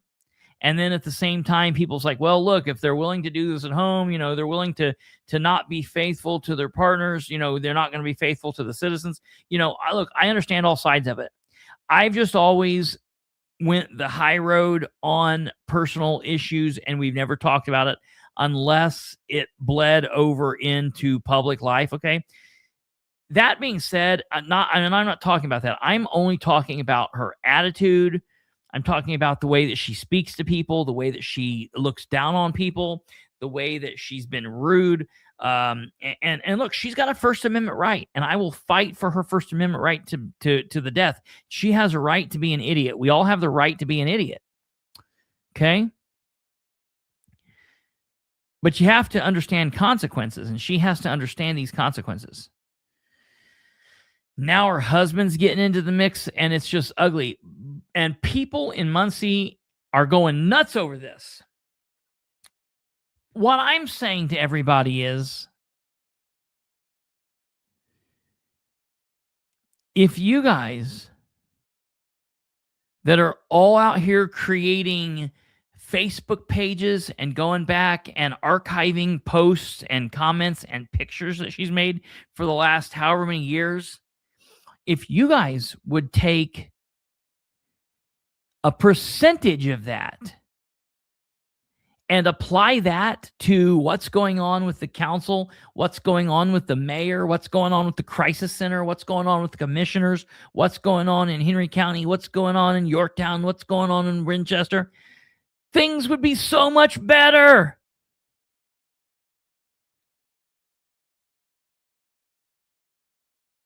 If we could focus on the political figures at hand with as much fervor as people are the drama with Amber, dude, we could really make some serious changes.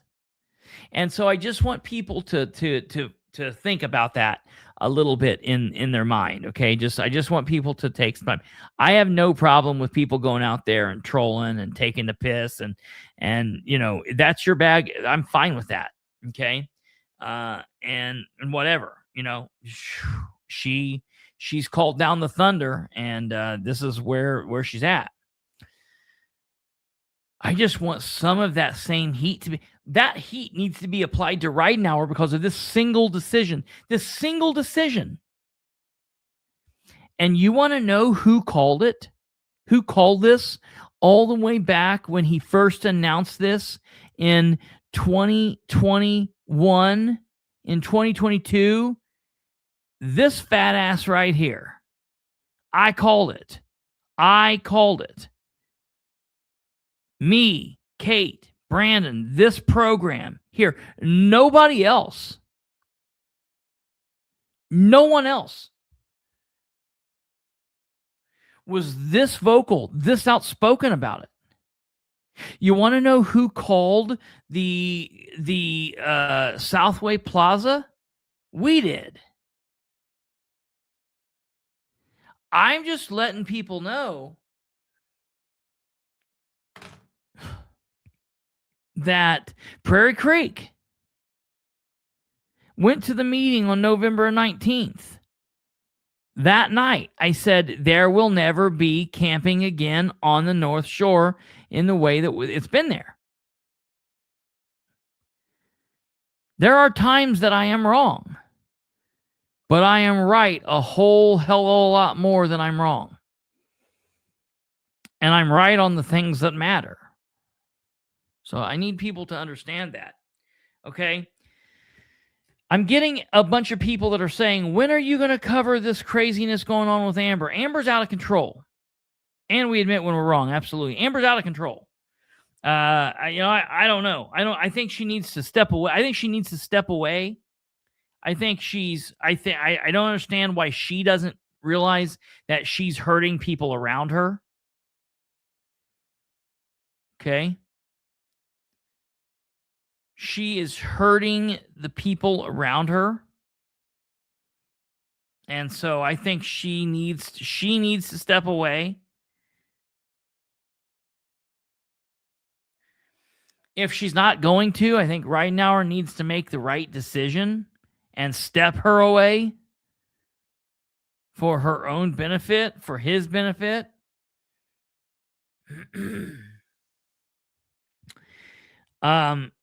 The reason I haven't been going crazy about this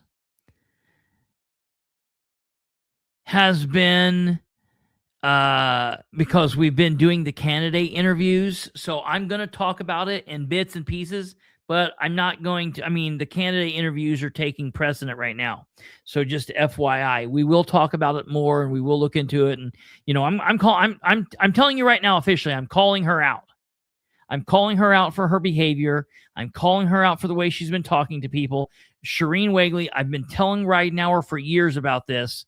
The city of Muncie is rude to the citizens, and it needs to stop. It needs to be smacked down, and he needs to have somebody in that position who has the understanding, who has the schooling, and can do the job. Period.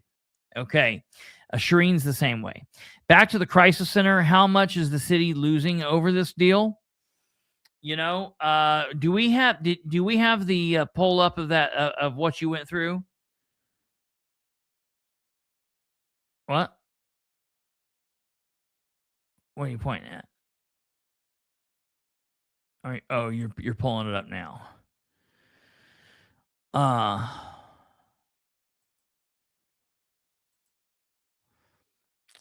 me see.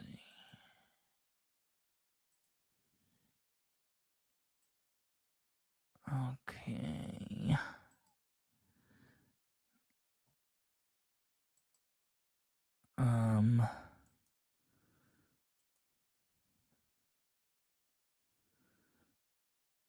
Okay, she's putting it up here on the screen, folks. Okay. So here is the money from May of 23 through March of this year. It's actually April was the first charge I saw. Okay. And I did look at March and February, and I didn't see anything. Okay. So this was, yeah. So this is the claims that have been paid out to the crisis center. Right. In the time that the city's been dealing with the crisis center. Look at all this money. So this one's the actual purchase of the building back from DAC, because DAC was the one that handled the purchase, because, you know, we have to do the back door thing. Yeah. So this one confused me because we've got two claims from two different people that are exactly the same amount a week apart, but whatever. Okay, that's amazing.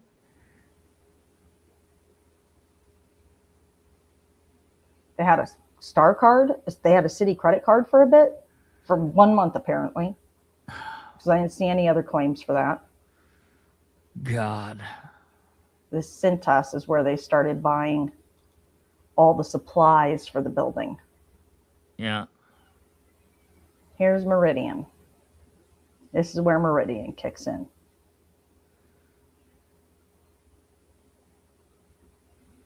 Another Meridian.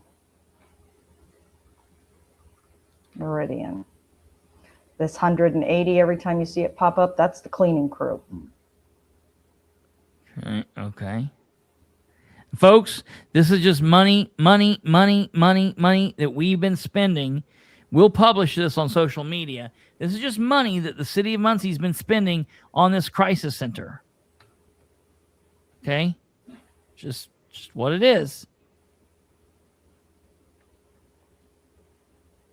I think that's all the way down.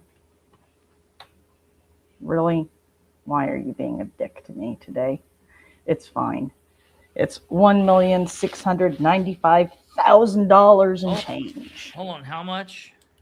Well, I sent it in the group, Christopher. Oh, okay. 1,695,000.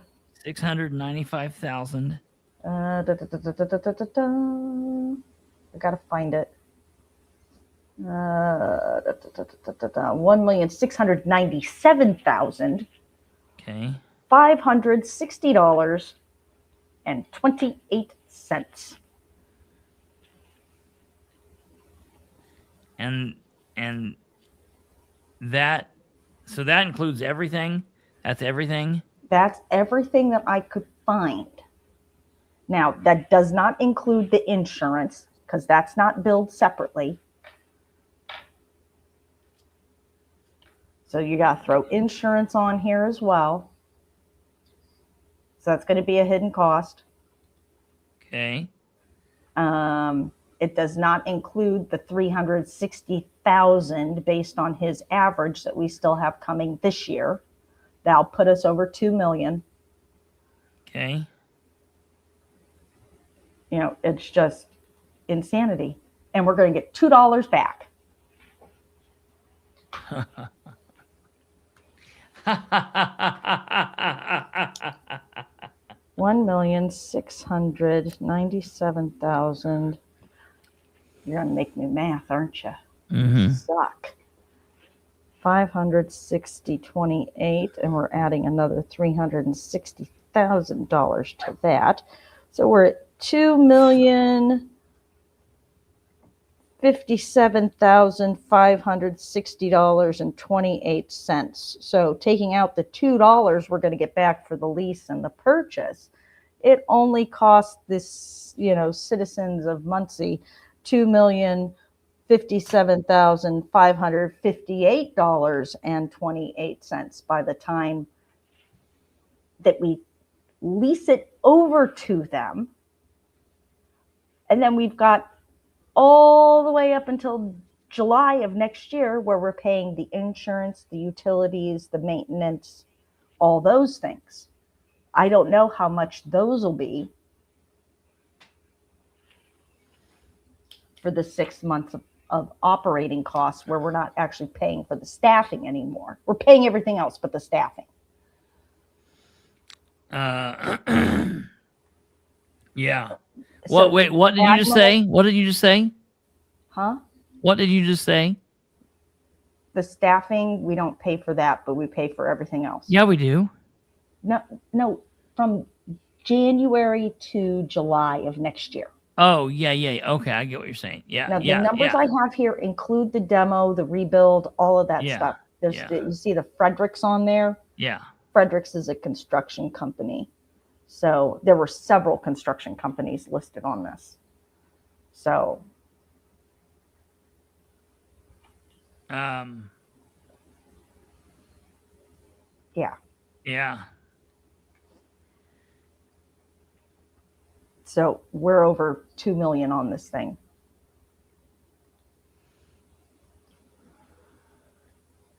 But that's fine. It's not. It's just money. We'll raise taxes. Huh? We'll raise taxes. Yeah, we'll raise taxes. And we'll use the excuse we're not getting enough tax money for our reason to close it.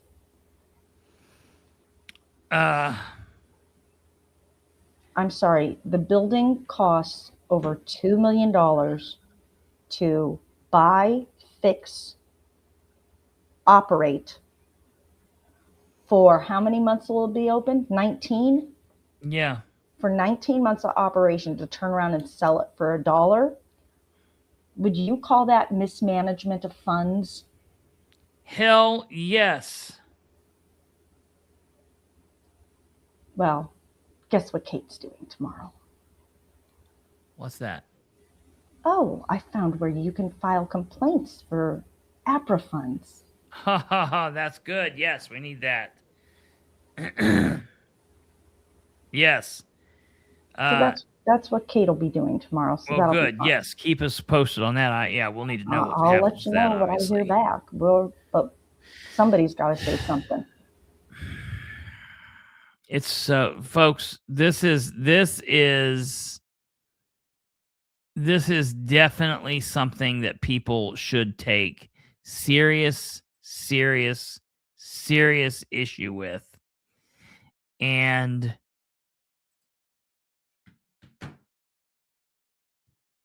it needs to cost him the election. This needs to cost right now the election. I don't know who is going to run against him. I don't know if they're going to be good or bad or worse or whatever. I don't know. But at this point, we need to take our chances with who it might be, and if they suck, then we throw them out. Here's the thing. We need to stop giving people free pass for re-election. We need to elect them for 4 years and throw their ass out of office at the end of 4 years. If they are exceptionally well, maybe we'll give them another chance. But you don't just give somebody a free pass because they did their bare minimum job. I'm sorry, that doesn't work. If they are exceptional, okay, you might get another 8 years. But we are not going to give you a freebie just because, okay, well, you did the bare minimum. You know, that, I'm sorry, man, but that's what happened to him last time. That's what happened to him last time. And listen, Jeff Robinson, there got a lot of issues people don't like. I get it. I get it. I understand. And he ran a very lackluster campaign. I get that. I understand that. It is what it is. It's his fault. He lost the election. Ridenhour didn't win. Jeff lost it. I don't know who's planning on running against Dan again, but this and Prairie Creek need to cost Dan the election. And then we can just throw on all the other crap too. Plus the fact that he hires shitty people. He's got shitty people around him, shitheads. Actual, legitimate shitheads around him. All right, that's it. That's it. All right, folks, you guys, we'll talk about this more tomorrow. We've got another candidate interview coming up tomorrow. Listen, for those of you in Delaware County, you are not going to want to miss tomorrow's episode. We've got a candidate tomorrow that everybody's going to want to hear from. Tune in tomorrow. Tomorrow's show will be a show that you will not want to miss. All right, ladies and gentlemen, I don't know what else to say. I knew this thing with the Crisis Center was coming. I've got a lot more work to do with it. I didn't know that it was coming today. I thought we were still a ways out. But I knew this was coming. I didn't know what was coming, but I knew something was coming because I brought this. That's the reason I brought it up at the council meeting. And I wanted to get, I was trying to get ahead of it. And this is what happened. We got, we got punked. He punked us. Now we need a punk back. All right, you guys have been wonderful. I hope you have a great evening. God bless each and every one of you. Have a great day tomorrow. And we will see you back here. We'll see you back here tomorrow. Before I forget, Ridenhour did some kind of an event tonight. Some kind of state of the city at Ball State. Has anybody seen if that was live streamed? Was that live streamed anywhere? Let me see. Here. Right now.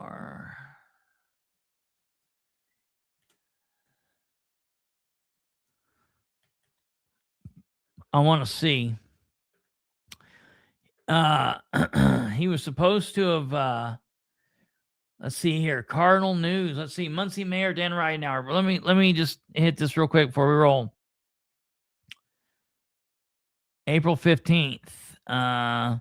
Muncie Mayor Dan Ridenhour embraced the courtesy of greeting his constituents, shaking every hand in the room as soon as he entered, even going as far as to learn the various parts of the state each student and citizen hails from. April 15th, Ridenhour attended the event co-hosted by Ball State University Economics Club, College Democrats, and College Republicans at the Whittinger Business Building. Charles Manzaria, president of the University College Republicans, we know him, opened up the evening by introducing the mayor and encouraging the many students, faculty, and community members present to engage with the mayor to learn more about the city and its current initiatives. Ridenhour was elected in 2019, is currently serving his second term as Muncie City Mayor. During the event, he mentioned that one of his main goals during the initial campaign was to focus on restabilizing Muncie after a long run of poor city management. So we just still have poor city management. I wanted to stabilize things. I went in with not any grand plans other than just to get the reputation of Muncie more on a positive track. Everywhere you turned, it seemed like somebody was complaining about corruption and so forth, and they weren't incorrect. Before Ridenhour came into office, former mayors were subject to 7 different indictments. After an election, Ridenhour was faced with several budgetary issues. Former banker, now well-established civil servant, has since eliminated $16 million of the city's debt. Is also that's so much crap. I just can't even. Ridenauer uses this program as it comes with the passing of Senate Bill 1, which drastically reduces whatever. We've had over 200 people move here with that program.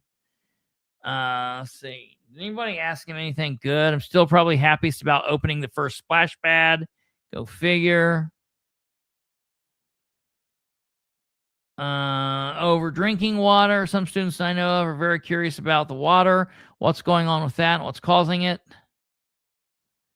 Ultimately, the mayor said the water is not controlled by the city, but rather overseen and controlled by Indiana American Water, a private utilities company. The water company said it's safe, and that's their job. They said it was 100% safe. He mentioned that some community members may see some slight murkiness in their drinking water, but that's the result of increased water levels in the river, causing dirt and sediment to enter the water flow.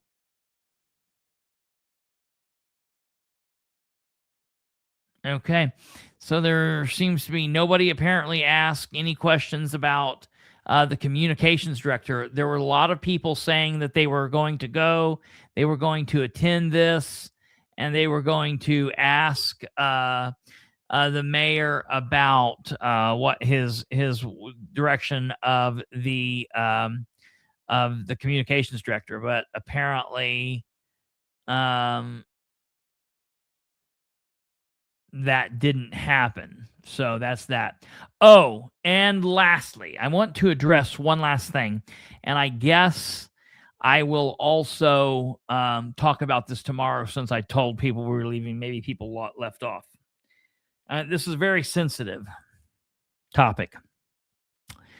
All day yesterday in different posts, somebody under a fake name made a post where they outed, and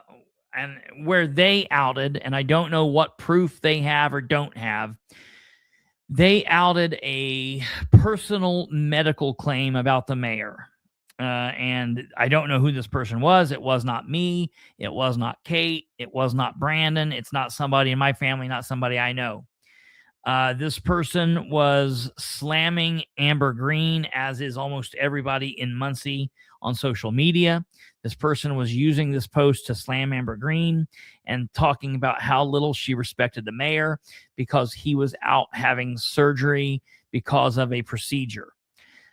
Over 6 months ago, a very reliable source, someone close to the mayor, informed me that the mayor had been diagnosed with a medical situation. At the time that I was given this information, I decided to not say anything about this because it, to me, was a private situation. I was told that the situation would be treated and it would not result in Ridenauer being out of commission for any serious length of time. I still feel that way. This person made a post about this and they posted it everywhere on social media. I didn't do that. They did. After several hours of them doing this, I took a screenshot of the post, and I did this morning make a post about that. In my post, I basically said this: 6 months or more ago, a very reliable source from inside the Muncie Mayor City Hall informed me that Mayor Ridenauer had been diagnosed with a medical situation and was undergoing treatment. I did not disclose that information publicly at the time because I felt it was personal medical information. Moreover, the source said the diagnosis and the treatment would not cause any real disruption to the mayor's duties. However, yesterday, while scrolling through the insanity that has been the City of Muncie's water and communications crisis of 2026, I saw a comment posted under a fake name here on Facebook. I've posted a screenshot of the actual comment below, but the comment reads as follows: "You know what's even more sad and pathetic about this concubine?" They're talking about Amber. "Her boss is out of the office this week having surgery for a medical procedure." And I'm saying that instead of saying what it is. You can see it. I wrote it on there, but I'm censoring myself. She is on the internet acting like a buffoon. So not only does she not respect the community, she does not respect her boss, Dan, either. Before going any further, if the mayor has been diagnosed with this, my thoughts and prayers are with him, his family, and his medical staff. Even though I may take issue with the way he governs, I do not wish this on him or anyone else. However, even with the subject matter as sensitive as this is, given the mayor's duties and responsibilities, there comes a point when an open and honest conversation would be the right thing to do. I know this administration has never put much stock in communication or getting ahead of an issue, but at some point they will have to be honest about things. I fully believe the mayor, like anyone else, needs to do whatever it takes to be healthy. But if anything might take him away from his duties and or responsibilities for an extended period, he needs to have a plan in place that to where he explains to the citizens in advance, including who would be in charge and who would be making decisions during any period in which he might be away. Again, my thoughts and prayers are with him, his family. Needless to say, that comment pictured below was shocking. And then I posted it. And I will tell you, this has come to mixed results, as I knew that it would. A couple people told me that my post was in poor taste. I completely understand them saying that. I get why people would say that. I had somebody message me and jump on me for deleting a comment because they had got on and told me how in poor taste it was. Well, I didn't delete the comment. Listen, folks, don't ever, just save it. Don't ever contact me and ask me why me, Kate, Brandon, myself, somebody deleted a post, because we didn't delete any post. I don't delete posts. Kate doesn't delete posts. Brandon doesn't delete posts. We don't delete posts. Chances are you've seen a post on another page where somebody or I have shared my comment on another page, and then later you go and you make a comment there, and then later you see the original comment on my wall and you don't see your comment. And instead of relaxing, taking a deep breath, and going in search of the page where you made the comment, you then contact me and ask me, how dare you? I used to respect you, say a whole bunch of bullshit. I don't delete posts. We're not going to delete posts. Even when you are saying awful things about me, when you agree with me, you disagree, we just don't delete posts. Okay? That doesn't happen. So save it.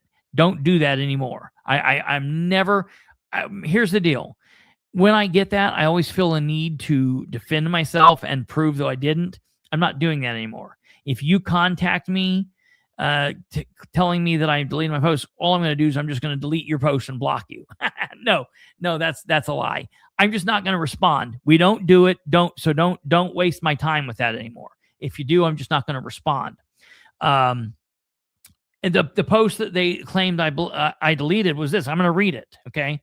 This person says, I don't know the mayor, nor do I know you. I have watched information that he posts, and I have watched several of your posts. I recognize the time that you spend gathering information, putting it together, and giving your perspective on so many issues. You may disagree, but spreading this information, even doubling down on it, because you were told this by someone you consider credible about a diagnosis he may or may not have, is wrong. Wrong with a capital W. Your first instinct to keep it private was the right instinct. If you don't have access to his medical records, guess what? You do not know. And that makes you a person who is possibly knowingly spreading misinformation, disinformation. Maybe your source is an anonymous source, in which that case, the post didn't strengthen what you were told.